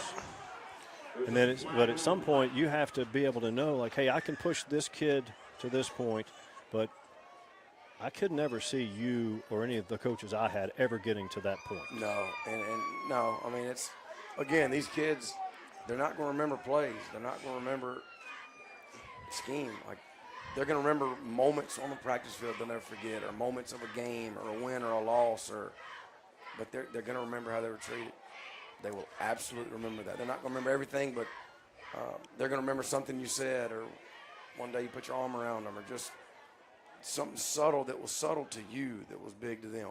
And that's a mighty responsibility for us as coaches, that anything we do, that the kid might take it the wrong way or whatever. Like, we always have to be mindful of that. And I tell our coaches every day, treat them like our own. Yeah, that's something that resonated with me. You were interviewed by L.com, I think, 2 weeks ago. And that was a quote that you made, that your coaching philosophy starts with the foundation of coach these kids like you'd want your own to be coached. That's it. And my son, I love him, but when he's wrong, I'm gonna hold him accountable. When he's right, I'm gonna celebrate it. We always have to be careful not to overcompensate. That's right, true. because we're usually harder on our own. There's no doubt. But I don't know. Just if you want somebody to do that to your son, then do it. Yeah. If you don't. And it's nothing more, nothing less. I think I just see, I'm not sure who that is. Is that Brock Bradley walking down there? Talk just a little bit about his night last night. I know, and I told his dad, I thought the way they handled that was a real class act. he got the individual accolades he deserved, but still kept it focused on the team and game week and didn't make it all, and I thought the way they handled that was really first class. They did. I mean, it's nothing surprises me with them. I mean, they're just not. They're just such good people. They don't want all the spotlight. They don't want all the attention, but at the same time, I mean, he's that type of player. So along with that, being that type of player is going to come a lot of attention, but he handles it so well. Scott and Kathy done such a good job with him of keeping him grounded and humble, and he just wants to win. He wants to help his school, help his team, help his teammates be successful. And in the meantime, hopefully, get some of, realize some of his goals as well. I remember one of the first things you told me when you started, and one of the things, again, you tell Brock, they aren't going to block for you if they don't like you. No. Yeah, but they like him, and they no, they do. He's a true leader on this team, and he's first one on field, last one off in the locker room, and he holds himself. And I think he's his own worst critic out there. He's harder on himself than anybody is. He hates being wrong. Yeah, he hates it. He hates making mistakes. Yeah, I mean he's one of those guys. You love it as a player. You worry about it as personally. He wants to be a perfectionist, and there is no perfection in sports. No, there's no perfection in anything. Nothing's perfect. That's right. So I make mistakes. Except in every that day. haircut, in that little goatee you got going. I got to shave a little bit tonight. We always talk about in my field about fit, whether it's a coach with a program, a player with a program, basically anything in life, it's about fit. I think Brock's going to be a good fit for Clemson in that culture. And you talked about how he doesn't really want the spotlight. He's not scared of it. We've interviewed him, and he's taken to that, and he's fine with it. But you can tell he's like, look, I want to do my job. I don't want to fool with all the hoopla. That's him. That's him. He wants to win. He wants to be successful. He wants to help his teammates be successful, and he just wants success. And you got to put in the work, and he absolutely does it. But he doesn't just do it alone. He'll go throw on weekends, and he'll go pick two guys up and take them with him. So it's not just him. He sent me a picture the other night. He took the O-line out to eat. So just. Yeah. Hell, he couldn't find anybody this summer. He called Logan, who graduated. He had Logan come out here and run routes for him. I don't doubt it. Yeah. I don't doubt it. So what do you think about that? I sent you the pic other than what you saw there. Yeah, but you had like 6 or 7 of them, and they were watching them. And they're like, this is so cool. We're going to get to watch and all this. But, hey, real quick, we want everybody here tomorrow night. Yes. But if they can't come, how can they watch? I've got some people. We're going to put a graphic out in the morning. They can watch it on Hoover Toyota's Facebook page. Okay. As well as NFHS Network. Okay. It's free. It's not, you don't have to pay to watch it. But you do on NFHS, though, right? yes, but it's. But Hoover Toyota, you really want people to go to Hoover Toyota's Hoover Toyota go to Facebook, Facebook page. yes. And that's because that's where the play-by-play is, because play-by-play doesn't go on NFHS, Yeah, it does. right? Oh, it does? Okay. Oh, yeah. I didn't realize Absolutely. it did. Okay. No, but those guys, Huey and Logan and Sean, those guys, man, if y'all are listening, man, we love you. We miss you. I talk about y'all's group all the time, how y'all are the guys that move the needle, and y'all are the guys that, like I told Huey and Jacob Olsen at Trustful coming off the field after we had a pick 6 and we went up 50 to 20 something. I went over there and hugged him. There was still a little bit of time on the clock, and I hugged him and I said, "I'm glad it was y'all's group that did it." I saw that. I saw that moment. It was, and I actually think I got it on video, but I didn't. That was a personal moment I didn't think deserved to be shared. That was something between a coach and a player. Yeah, but I mean, those guys, man, it means a lot to them, and they didn't leave. A lot of guys left. So being here meant something to them, and I'll always say that group's the one that whatever happens from this point forward, that group actually moved the needle and showed our kids and our program and our community could compete at the top, at the highest level. Yeah, that was a big win, and it was no fluke about it. No, And it wasn't. it wasn't like you just hung around and the other team. I mean, that was impressive, and and so many teams were thankful that they didn't have to see a 7-3 Spain Park in the postseason. Yeah, that's how it is. I mean, we were injured a couple games and trying to just find our way, but our kids never gave up. Our coaches didn't give up. We just kept swinging and stayed consistent, and good things happen. So I'm going to paraphrase here, but you talk about memories of players. One of the memories that the kids talked to me about, even as late as this summer, was when you had Nick Mullins come in. After you had that exodus of people leaving and being recruited from other schools and whatever happened. And, you know, there was a lot of people that were down. And he came in, and the message he gave to him, and I'm just like I said, parallelism is if they don't want to be here, we don't want them. This is my team. I'm looking forward, and this is who I'm going to do it with, you know, and this is who I'm going to stand together with. And that's something that always resonated with him. You know, you can't, you know, dwell on what happened if you can't control it, you know. No, you're right. Control what you can control and stay focused on your team, you know. You're right, and that's, I think it made the kids get closer, you know, and that's why it meant so much to them to get the, you know, kind of turn the corner with them and move the needle. It kind of, it meant a lot to those guys. So I hope they're having fun down in Auburn, and I'm going to try to come see them.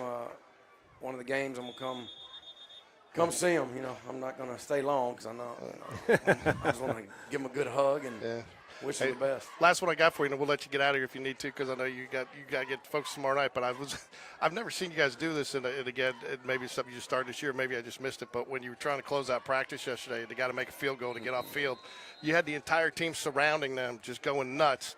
But then when he made it to get off, I mean, they swarmed him. I mean, and it just looked like a total I've never seen a better way to kind of end a practice. It's so much enthusiasm and excitement of kids getting out of there. Yeah. And so much energy at the end of it. I mean, they were screaming and yelling to make a miss, but they want him to make it, but they're making him better. And then when he makes it, they swarmed him, and they were so excited. Our coaches do a good job of coming up with different creative ways to end practice, you know, and that was one of them. The day before, we had 5 gassers, and I picked 3 kids that never catch passes at all. They're D linemen, whatever. Well, they had to catch a punt. And if they caught a punt, it was one gasser that got knocked off, you know. So they were pulling for each other, and then I think one of them caught it. And then we had a young quarterback get out there and try to – I said, all right, if he makes it, we're done. So everybody was going crazy. He dropped it. We had to run another one. I said, all right, do or die. And he went out there and he caught it, and everybody just – Nice. You know, so just our coaches do a good job of just trying to find different ways to – get everybody involved and have a little fun, because it's not easy. What we do on a day-to-day, week-to-week, month-to-month basis is not easy, and it's not. So our coaches do a great job of keeping it fun for the kids, because they're still kids. They still got to have a little fun. Sure. Yeah. So, well, good luck to you tomorrow night. I'm not trying to run you out of here, but I know it's been a long week, long day, and a long summer. I know you're ready for tomorrow night, probably better than anybody. We are. Everybody keeps asking me, y'all ready? I'm like, I don't know. We'll find out. Ask me tomorrow night about 10 o'clock, and I'll tell you if we were or not. But I think they are. Oh, wow. Nice play. Oh, wow. That's number 25, Zion Agee. But you know you gotta like what's what you cool see. over here to the left, you got 5 of our freshmen that work out first period with us, 9th graders. After that long catch, they're going crazy. Yeah. You know, so you got kids just celebrating each other, and I think that's – yeah, I mean, that's what I told you last year, and I've seen it again this year. I mean, to your point on the punt, I don't know who the kid was, so and I wouldn't single him out even if I did, but in the locker room that day, one of the coaches said something to him, hey, you still dwelling or steaming about missing that punt, whoever it was, because I guess kid had missed it, and one of the other kids said, don't worry about it, we got your back. Yeah. You know, and I think this team is – and it's something I saw last year develop. They're more excited for their teammate having success than they are themselves. I mean, if nothing else – we beat that into their heads, celebrate each other's success. And when you make a good play on the field, don't try to get individual attention. You know, you didn't make that sack by yourself. Oh, I remember, and he's a kid that, again, another kid that I think owes a lot to you, Kelby Roberson.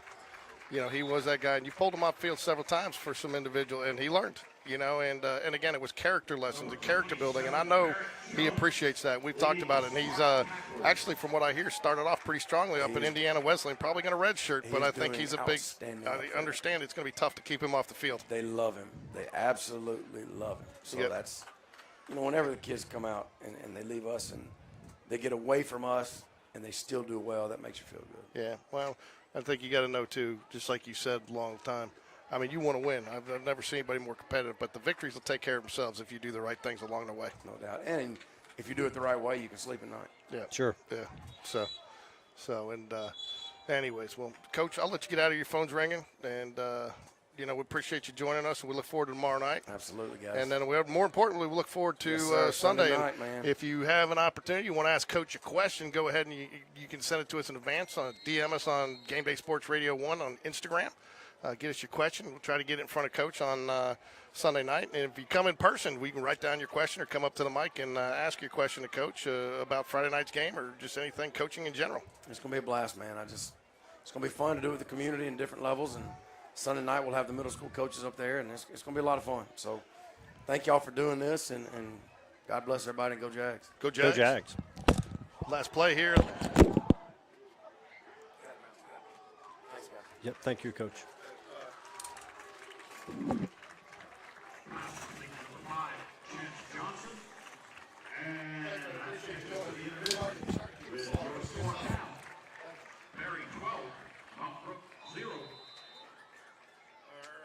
All right, that's going to close out the half. Sorry, folks, get away from the game a little bit. I thought some good insight, though, from Coach V on what to expect this weekend and this. But I tell you, folks, and we really don't have a good way to show it, but, I mean, this crowd is amazing out here tonight, Mike. It really is. It's we saw our kids come up through Berry Middle School, and I don't recall attendance like this back in those years. Oh, so here we go. We're going to go ahead and show you the cheerleaders this time. I'm going to go ahead and turn on one of the Mike and I are going to mute, and I'm going to turn on one of the camera mics so you can hear, maybe get a little bit of the.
Let's hear it for the green and gold and the Mount Brook Junior High School football cheerleaders.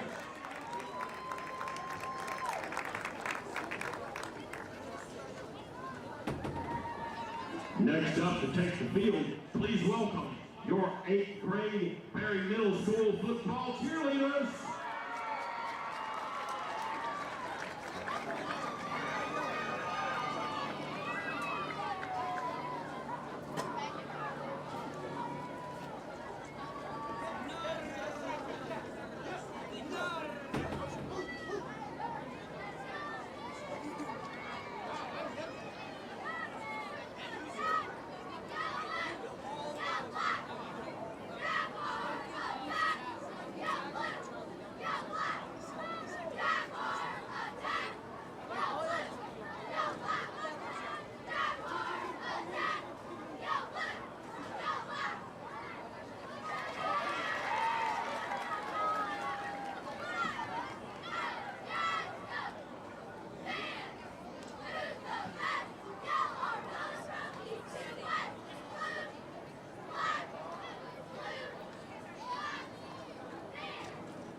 Let's hear it for your Berry 8th grade football cheerleaders.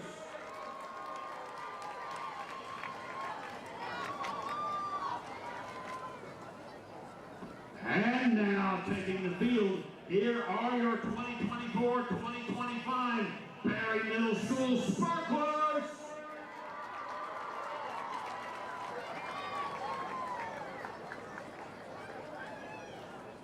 They are Collins Creel, McKinley Ducksworth,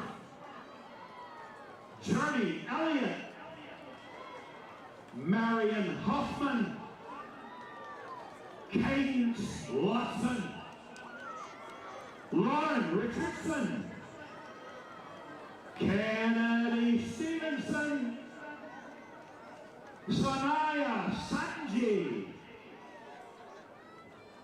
Amari Craig, co-captain Serena Durrani, Captain Stephanie Ferris, and Captain Bryn Prosser.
Under the direction of Coach Becca Blake, those are your Berry Middle School Spartans!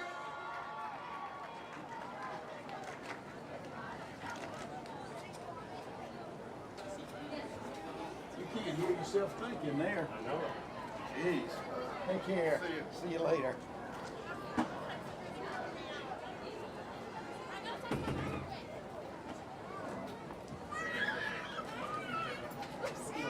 Sorry. Well done, Coach. Thank you.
here is if I unmute us. That helps. Back from being unmuted, folks. So, hey, Mike, what was that big orange orb that's gone now? Folks probably don't care about the orange orb as much as me getting the camera positioned properly to watch the game. The sun being down is a big help. Yeah. Hold on a sec. Folks, don't worry, I'm coming back. I know I'm here. This is where I know. Number 6, Malachi Davison. The ball carrier for Berry. Tackled by a whole host of Spartans on defense. So, Mike, Davison. takeaway from the first, thought the Jags got themselves into some trouble. They bend, but they didn't break. Played, overcame a little adversity, but I think probably the thing that I was most impressed with is the ball through the air. Yeah, they did. They had a good first half. And, you know, here's the thing. This game is fumble. Does Mountain Brook recover? Yes, they do. That's not how you wanted to start the second half. Started with a bobbled snap. That's never a good start to a play. So we'll get to see if my bend but don't break theory plays out here. That's kind of how the Berry defense was in the first half. They gave up some big plays, but they held Mountain Brook out of the end zone.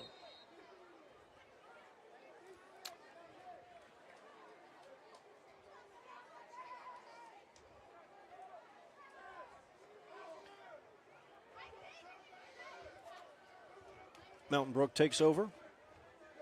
First down at Berry's 20-yard line. Handoff off right end. He's got a lot of space out there. He takes it in. Touchdown, Spartans. And just like that, it's a 12-6 ball game with 7:07 left here in the third quarter.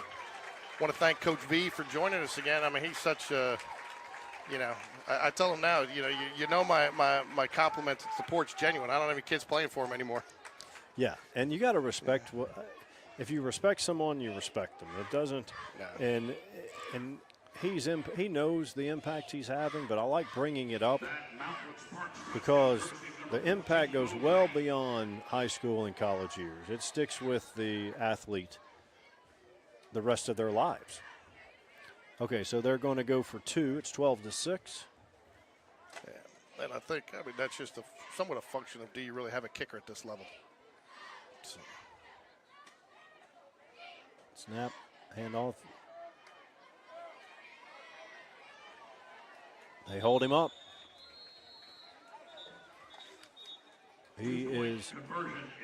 Bo Payne ran very hard in that first half. Physical running, he stopped there. But he can pick him up and put him down, and he can run at you or around you. In a better robot, Mike.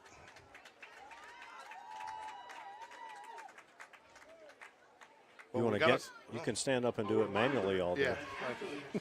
Trust me, I did that. I did that for the youth game, and there wasn't much football with the camera movement. But no, I mean, I think, too, I think it's a testament. To me, I always you talk about the kids. The football program's growing. The coach must be doing something right, Because I tell you what, today's culture, there are a lot of kids that could, they just want to graduate and say, some do, but for the most part, they want to be a part of something bigger than just saying I was on a team. They want to be a part of a team, not say they were on the team. Does that make sense? Yes, it does. And, what gets lost in a lot of these conversations is for schools that are 5A, 6A, 7A, you basically, in today's world, you have to be an exceptional athlete to make a team, to get playing time, to make a basketball team or a baseball team.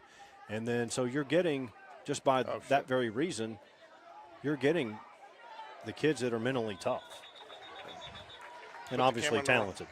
Sorry, I put the camera on the wrong end of the field, used to the last quarter. There we go. So Jags going backwards here to start the third quarter. Mountain Brook comes out fired up in this was third. Was a completed pass, but for a loss of yardage. So they'll bring up second down and 15 here for the Berry Jaguars, 8th grade Berry Jaguars. 6:33 left in the third quarter. Hand off, big hole. Gets the lost yardage back plus a couple. Yeah, it makes it manageable third down play here. I tell you, 2 turnovers in this game, both of them resulting in points for the opposing team. 6 points for both teams on turnovers. Caden Hill, nice run there. Gets about 6 or 7. Cohen Jackson, I believe, got the interception for the Jaguars in the first half. Did he not? Number 17? Yep. Yes, he had a big first half as well. He did. He had some big hits, a big first half. To your point, Mike, you just looking out there on the field, the size between 7th and 8th grade, just the maturity level is so much different. It is. He's going to fight back. He's keeping fighting. What effort. Kramer just refuses to go down. I mean, he just willed his way to that first down there. I mean, he was hit by 5 or 6 players. That's the Chris Berman definition of rumbling, bumbling, stumbling. Rumbling, bumbling, stumbling to a first down there. Defenders bouncing off him left and right. So, Colton Spencer, the center for the 8th grade Jaguars. His dad is the David Spencer, baseball coach, but also he's head coach of the freshman team this year. Okay.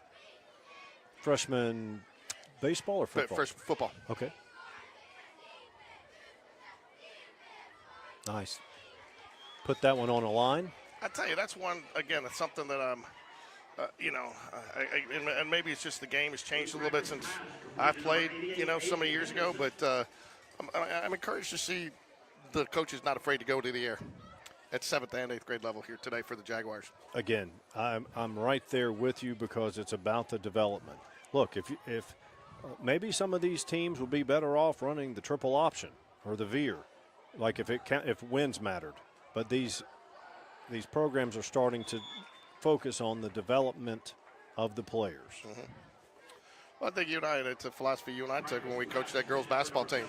And, we told the parents, look, we're going to take some lumps, but we're going to teach them. We're not going to have one girl just dribble around and go down and shoot and score. Yeah. And we lost some games because we were passing and we couldn't complete by the end of the season, those girls completed. And I think isn't that the year we won the championship? I don't even know if we had, Well, regular season we finished 500, but I think we won the tournament. Yeah, we won the tournament. That's what it was. And again, because and you know what? Probably the proudest moment in that tournament was Ava Madano getting her lone free throw, her points of the season in that game, Yep. And Ava's now a nice athlete up at Spain Park on the cheer squad. Cheer squad. Good throw. We've seen a lot of drops by receivers in both 7th and 8th grade, both teams. I think, again, that's a function of maturity at this level because I don't think it's so much a drop as you're just not used to the timing and the rep. You're looking and it's, that's one of those, at this age, you're still thinking about running the route, then catching the pass. At the high school level, you're running the route and thinking about catching the pass, right? Yeah, and Jaguars going to punt here, which should put the ball around the 22-yard line for Mountain Brook as they take over here with going to be roughly 4:42 probably left in the third quarter after the runoff. Game 1, you're going to see drops and little mistakes like that. The other thing to factor in is Luke Kramer. He put some heat on the ball, right? He does. I mean, it's not too hard, but my guess is most 8th graders don't sling it like that. Again, Luke, quarterback last year, they were committed to pass. I mean, he saw some pass. He had a good little arm on him last year. Split a little time with somebody at times, because there were a couple times last year. I think they went with a more of a wildcat bruising back a couple times. But, I think, again, the commitment they made to make those passes last year, I think, is really what's sparked some of that, confidence and accuracy. If you're not given the opportunity to throw it in middle school, you're not going to just show up in 9th grade and be able to throw it and catch it, as a program. Number 26, Butler T, the ball carrier. Number 35, Cole Bailey, in on the tackle for Berry. Heard 35's name a lot. Cole Bailey on the defensive side for the Jags. Mountain Brook coming out with a little bit of momentum here in the second half, especially after that turnover. Great play. tackle. Great tackle right there. That's 21, Caden Hill. Caden Hill, number 21, in on the tackle. I believe number 21. Did I get that right? That's him. So, Fine again, play. I think, too, you are seeing some, again, credit to Matt Bowden and the entire Jaguar coaching staff getting in a lot of players the second half. Yes. In that play, for example, Caden Hill, he didn't over-pursue, but he didn't go up there tentative. There was no indecision. He went there with speed and made the runner forced his hand. Notice that the snaps in this game for both teams are so much better than 7th grade. Well, again, I mean, for some of those guys in 7th grade, and it's a little different now, too, because, down at youth football, you can't line up over the center. Right. And I think in start 7th grade you can, or it gets a little bit more of a gray area.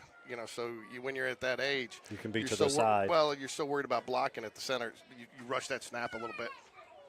So, but again, Mike, I tell you what, I'm blown away by this crowd today. Outstanding show up by the crowd. I mean, we have people that are sitting in seats just below us, and we're at in the press box. And this is for middle not school. in the press box, just outside. We didn't qualify for press box. Looks like a busted play there, and the quarterback's going to go down, take a loss. That's a costly play there for the Spartans. Again, Spartans in this drive take one step forward, have been taking 2 steps back, fortunately, for the Jaguars. Number 3, in on the tackle for the Berry defense. 2:29 left here, or 23 left here in the third quarter. Jags clean to a 6-point lead. So it tells me, Mike, this game may come down to a conversion. Could. I think you could see a couple more touchdowns by each team the way they're starting to play. The Spartans elect to punt there. We'll get a 15-second runoff, put it about 1:50 left in the third quarter.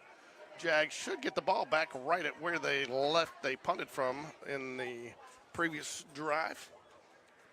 So again, folks, probably about 6:15 tomorrow. We're going to see how it goes. You see Mike and I will do a little pregame tomorrow for the Jaguars. Air probably the Coach V show and a couple other things. Coach Lambert show, just a little pregame. So as you're coming into the stadium, if you want to listen to something, give you something to listen to. And share the word. Let people know that we're live streaming this, but you can always go to the live tab at any time and watch any of our baseball broadcasts, basketball broadcasts from the past on the live tab. It's just on replay, of course. Yeah, and what you need to do is,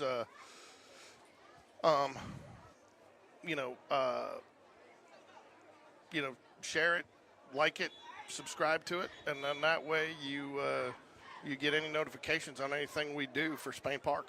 And we'll be covering a lot of football this year, a lot more than we have, not varsity, but freshmen and below, and basketball, both varsity, JV, and girls basketball. And we'll be doing probably going to be covering cheer down at the national championships, and then baseball again this year. So full season of sports up here at Spain Park. It still surprises me how many people do not understand that they can go to the channel and watch. We got a new quarterback in. Watch these live events and on replay. Yeah. Brooks Brand. Dude, he's athletic there, quick. Got some speedy little feet. Yep, he's the first cousin of Nate Hendricks. Speedy little feet, something George Corey's never been accused of having. And we talk about, Coach was talking about building a community and a family.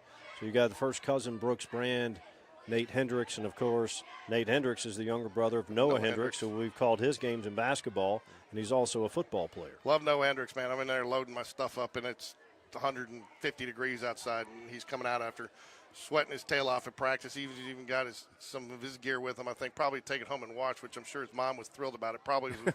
No, he breaks away. Who do we got here? Is that 21 again? Yes, sir. That's number 21, Caden Hill. Caden Hill for the touchdown. Touchdown courtesy of number 21, Caden Hill. Brings it out to a 2-score lead. 2-score lead. So, and I think you're going to go for 2 here. But to your point, Mike, you were asking earlier, you kick from the 2, you go for 2 from the 2. Okay, so no difference. Yeah, no difference. And I'll tell you, that was one thing that I thought was good that they did in youth football to encourage you to go for 2, or to encourage you to learn to kick, if you kicked it, you got 2. So you could go for 1 from the 2. I remember or 2 that. from the 5. But if you kicked it from the 2, you get the 2-point conversion. That's what I was thinking. I like that too. Let's see. And Extra Coach point Bowden is up. decides to go for And good. good. He said that they might not kick a whole lot this game. They didn't feel like they fully had it, and it wasn't any particular player. He just said they weren't in sync. Right. The snap, the hold, the kick, and the line. So I felt like they need a little bit more preparation there. But I think to my point, just what I said to you earlier, I think this could come down to a conversion. I think maybe he felt the same way there. Sure. And that's Either that or probably more like dumb luck. the number 25, Zion Agee. He made the extra point there. He made the conversion. He's also a skill player. Yeah. So I think a lot of times, we were talking to Coach V, and he brought up, you have all these soccer players. They know the motion of swinging their leg. We didn't get a chance, but maybe one of the next times we have him, ask him if, what that process is like going to the soccer program and seeing who's interested. Hand off around the right end. Good pursuit there by the Jags. I know in the movie, what was it, Necessary Roughness, that's how they got Kathy Ireland. Yeah, I don't think Coach is going to give us a similar story to that. Brook, number 3, get on the tackle for that Berry D. Looks like we might have one more snap here. 33 seconds left. 19-6.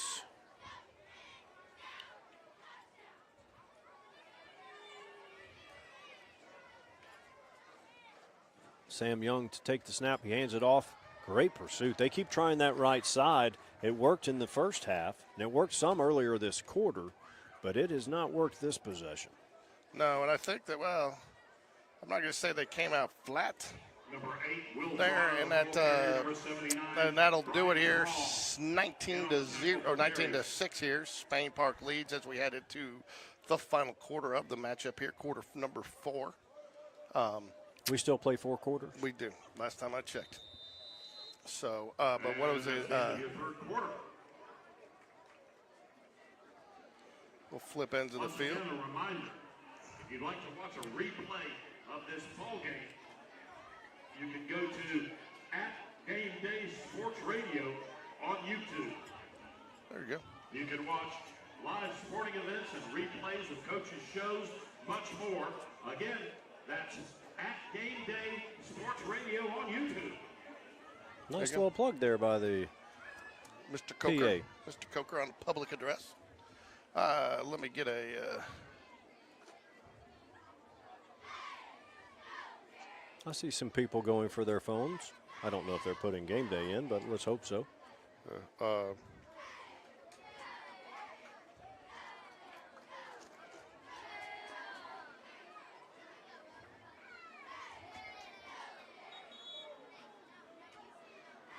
I talked about doing, you mentioned earlier about volleyball. I'm not even sure how to call play-by-play on volleyball. Would you? I would not. I wouldn't mind doing something for them. It's a good group of girls, and maybe we'll do some interviews or something. But, how do you do a bump set spike?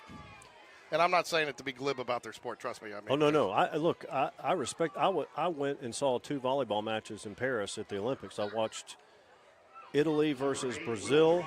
I had pretty decent tickets there, so I was pretty close. Those players are phenomenal athletes. Everyone but the setter has a 45-inch vertical. They are freaks. And you want to talk about speed, I would like to see, you talk about baseball, you have the velo, exit velo, things like that. I wonder if they have the same metrics for how fast that volleyball is coming at them. I don't know, man, but it's amazing. I'll tell you how they get some of the, and not only that, but to get their arms on the ball and when it's control it to get it to somebody. Even, and I know, I know sometimes they're not getting it right to where they want it to the person, but just to get it up to where somebody can get it. Yeah, it's a really fun sport to watch, and if you see it up close at high levels, which I consider varsity high school volleyball at high level. On the West Coast, the men. Yeah. They even in high school they play volleyball. Not on the East Coast, no. But like if when you watch the Olympians, they all went to high school on the West Coast because they have varsity men's volleyball. Yeah. So Jaguars get the ball back here, 7:21. If they can get a score here, Mike, I think that would put it away here or kill, at least half of the remaining time on the clock. But again, this is 8th grade football. Anything can happen. Right. I'm still just thankful that the sun's down and we don't have double numbers. And then you'll be talking about that double number thing for 3 years. Anytime we don't have double numbers, I am going to be happy. Especially when they don't put an O by one of the numbers. Yeah, that's true. I wasn't a big fan. We did that one year in youth. I think we were 01, 05, and it's at least you have a chance with the single number sometimes. Yeah.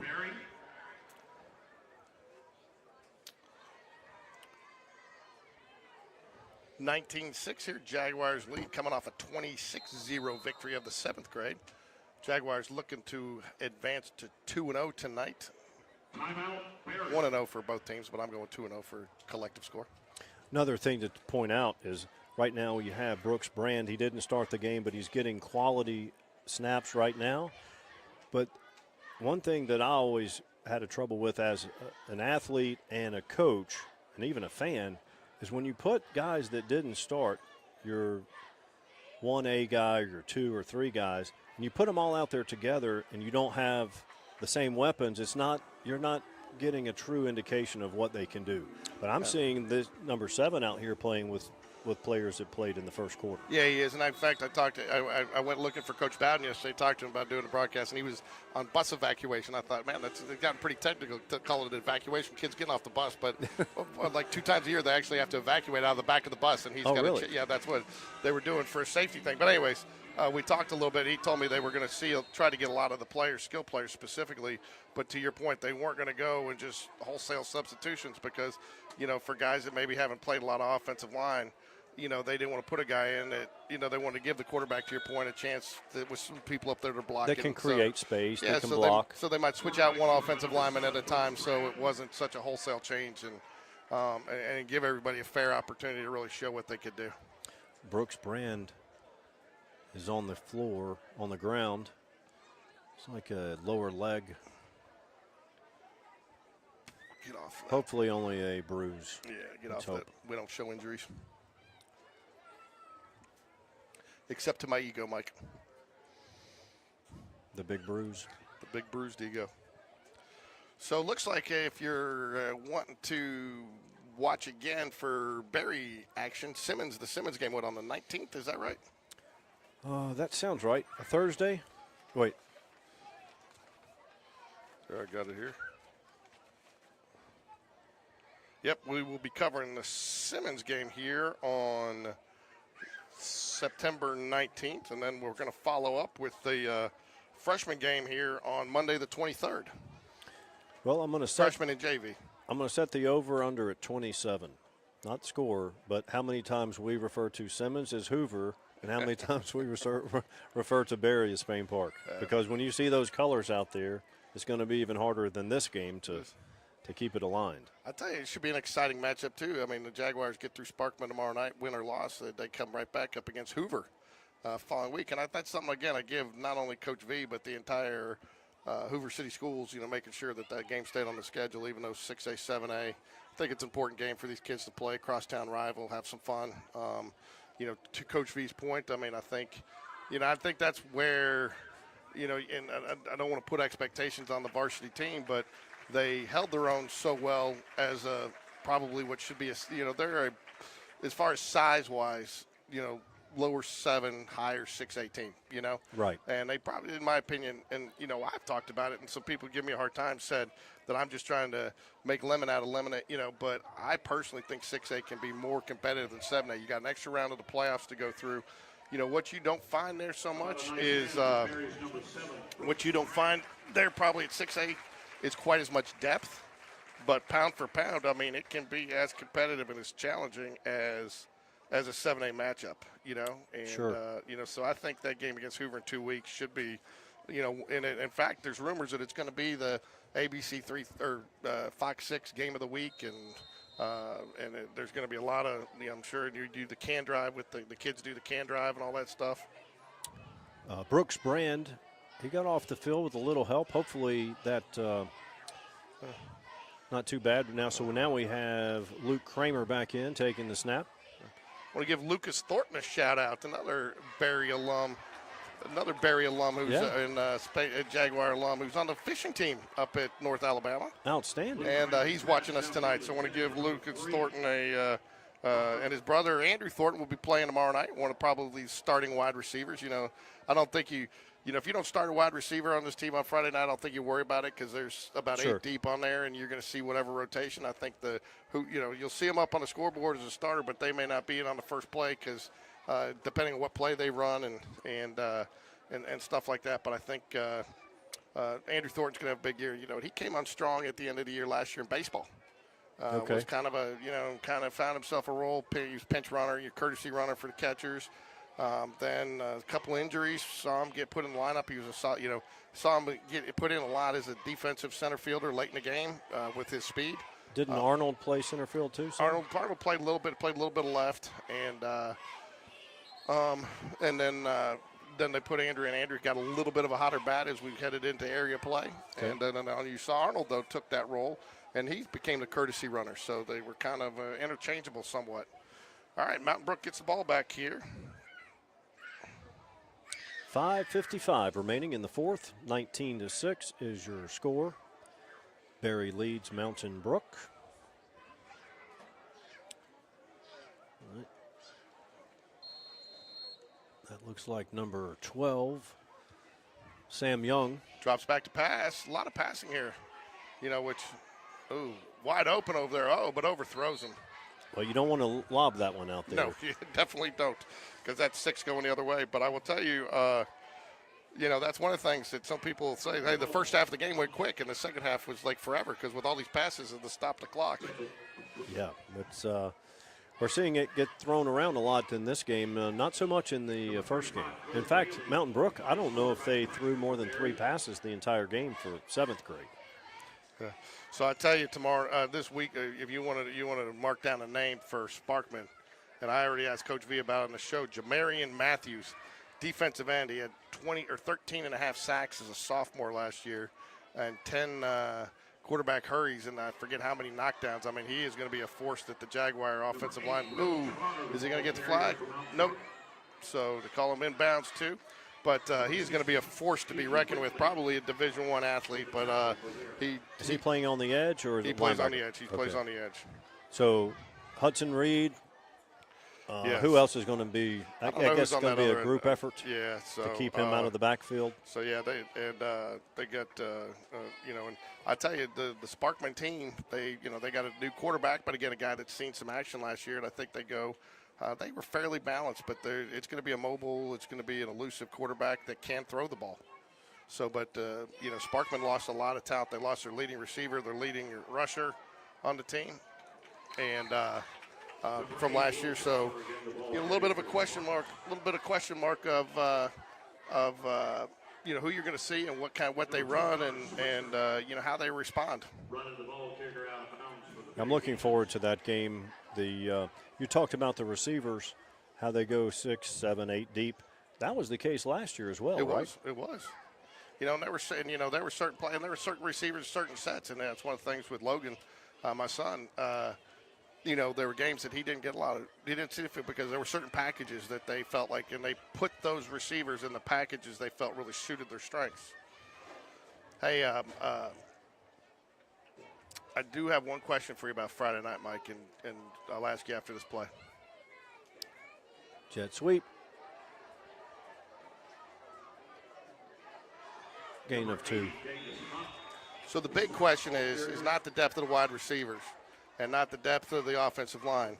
It's the depth of the cheer dads that have to put the run through together and how long it's going to take this year. Can you guys get it done in one try? We I saw the text thread. In fact, it's been blowing up as we're on the air right now. I mean, I remember last year down at Calera, you guys, it was all new dads, and I would have thought you guys were looking on YouTube for instructions how to assemble that thing. Well, here's the thing. We have a sign for home games, and we have a sign for away games. I don't know why they can't keep it simple for cheer dads, but and it's, but I think we have about 15 to 18 dads So we should be covered tomorrow. I might even get a break and just you and I do interviews in the in the end bumps zone. off a tackle.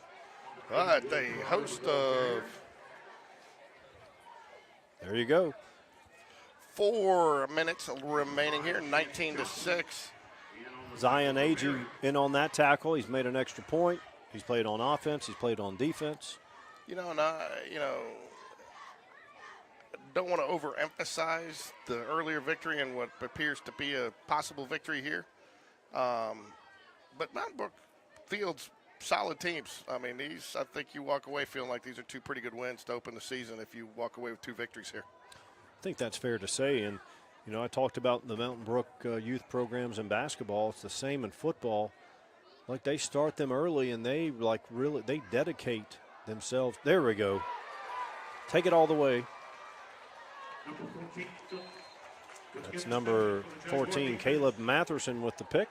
Caleb Matherson, his mother, he's got an older brother that plays football as well, but his mother is also the head coach of the Dazzlers. Nice. She was just in the.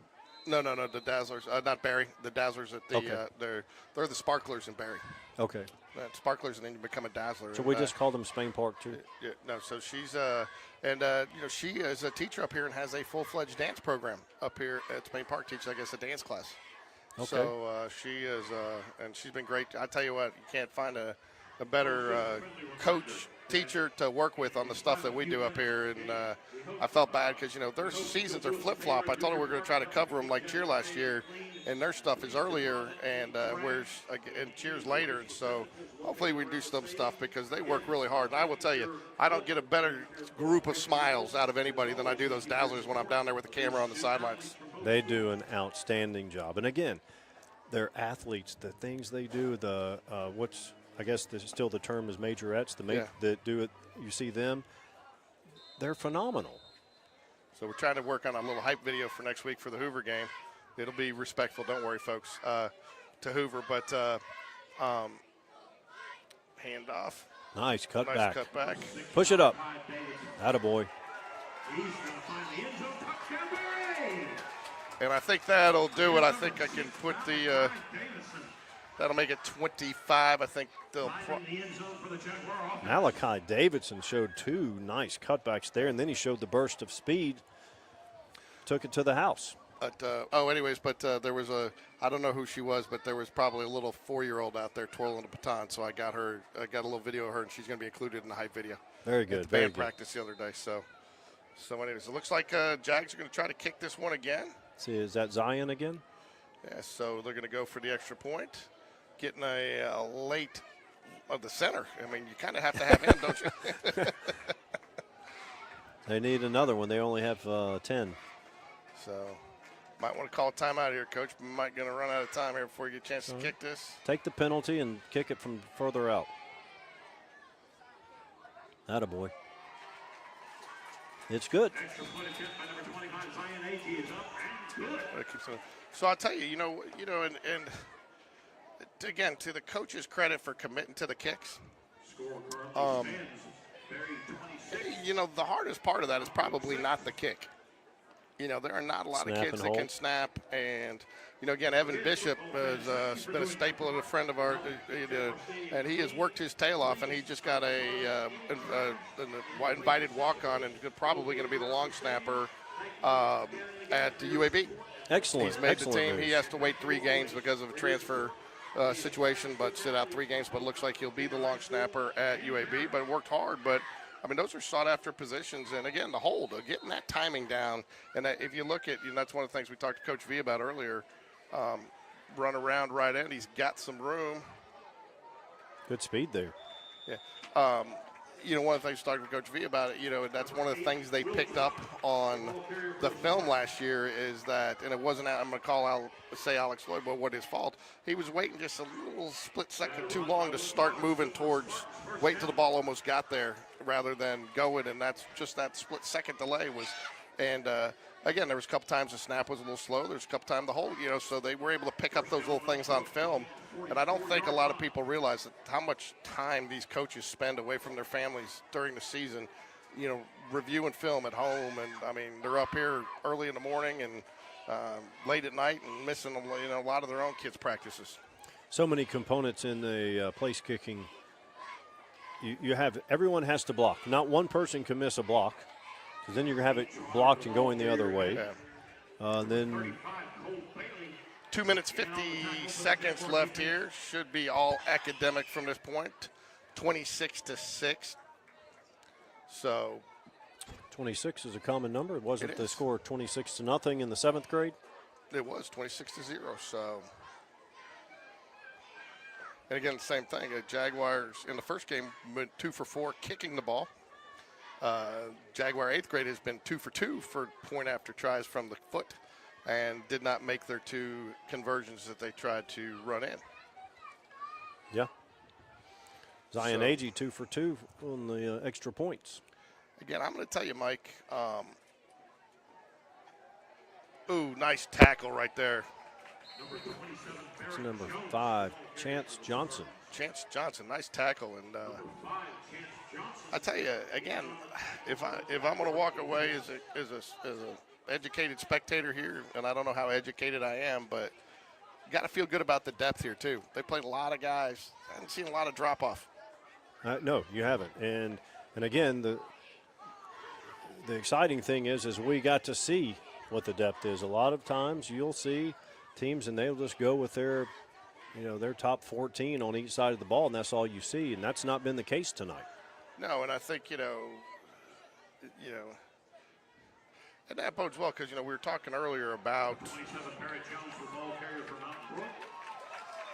We talked about it earlier, some of the injury and the safety things that have changed over the last several years, and I think, you don't need a kid at the 7th grade level playing both ways and taking those poundings, and to be able to have those options, not only just for the development level, but to get other kids involved in the program. Because, again, you and I have talked about a kid that's, 4'11", 102 pounds right now could be, 6'6" and 280 in 4 years. Yeah. So you don't know what they're going to be or what they could be. So, focus on the fundamentals, which it looks like this staff has done a very remarkable job of doing. I remember watching middle school basketball, and the kids would get labeled based off how tall they were in 6th, 7th, and 8th grade. Well, okay, you've limited that kid to where you have him playing 4 or 5. Well, he's not going to be taller than 6'1". So you've done a disservice to the kid and your program, worried about trying to get wins at the middle school level. So under a minute to play here. Mountain Brook, though, again, to their credit, going to try to at least make something happen here with at least one more player, too. Running a player from the sidelines, bringing into play. They're not in a rush. The clock is running. No, but again, this isn't a situation. I mean, I get you wanting to run the play, but you also don't want to get a kid hurt. Yeah. I want to thank everybody for joining us. And if your son did play tonight and he wants to go back and watch the game, it will be under the live section of Game Day Sports Radio. And you can also go out to our Instagram page at Game Day Sports Radio 1. And we have Facebook as well. And you'll find a link on there. And that'll do it, folks. Jaguars win both games tonight. 7th grade 26-0. And the 8th grade Berry Jaguars are going to win 26-6 here in opening football action here in Hoover, Alabama. I want to thank everybody for joining us. I want to thank Spain Park and Berry for asking us to cover these games for them, and congratulations to Coach Matt Bowden and the entire Jaguar coaching staff in both grades. Mike, you got anything you want to add to wrap it up? No. Good start to the season. Both teams played well, and again, I'm really excited the fact that we got to see a lot of players on both teams. We got to see players get snaps. Yeah. Everybody come out, go down, go fan to get your tickets for tomorrow night's Jaguar action as they open up their season at home against Sparkman. And unfortunately, too, the schedule didn't work out great for the Jaguars. Only 4 home games. Right. So if you want to come out, come out. And Jaguars are at home tomorrow night. Kickoff 7 o'clock. And you can catch that game if you can't make it on Hoover Toyota Facebook page. Landon Roberts and the entire staff over there does a great job. So for us, that'll wrap it. It'll be a wrap. And go Jags. Go Jags.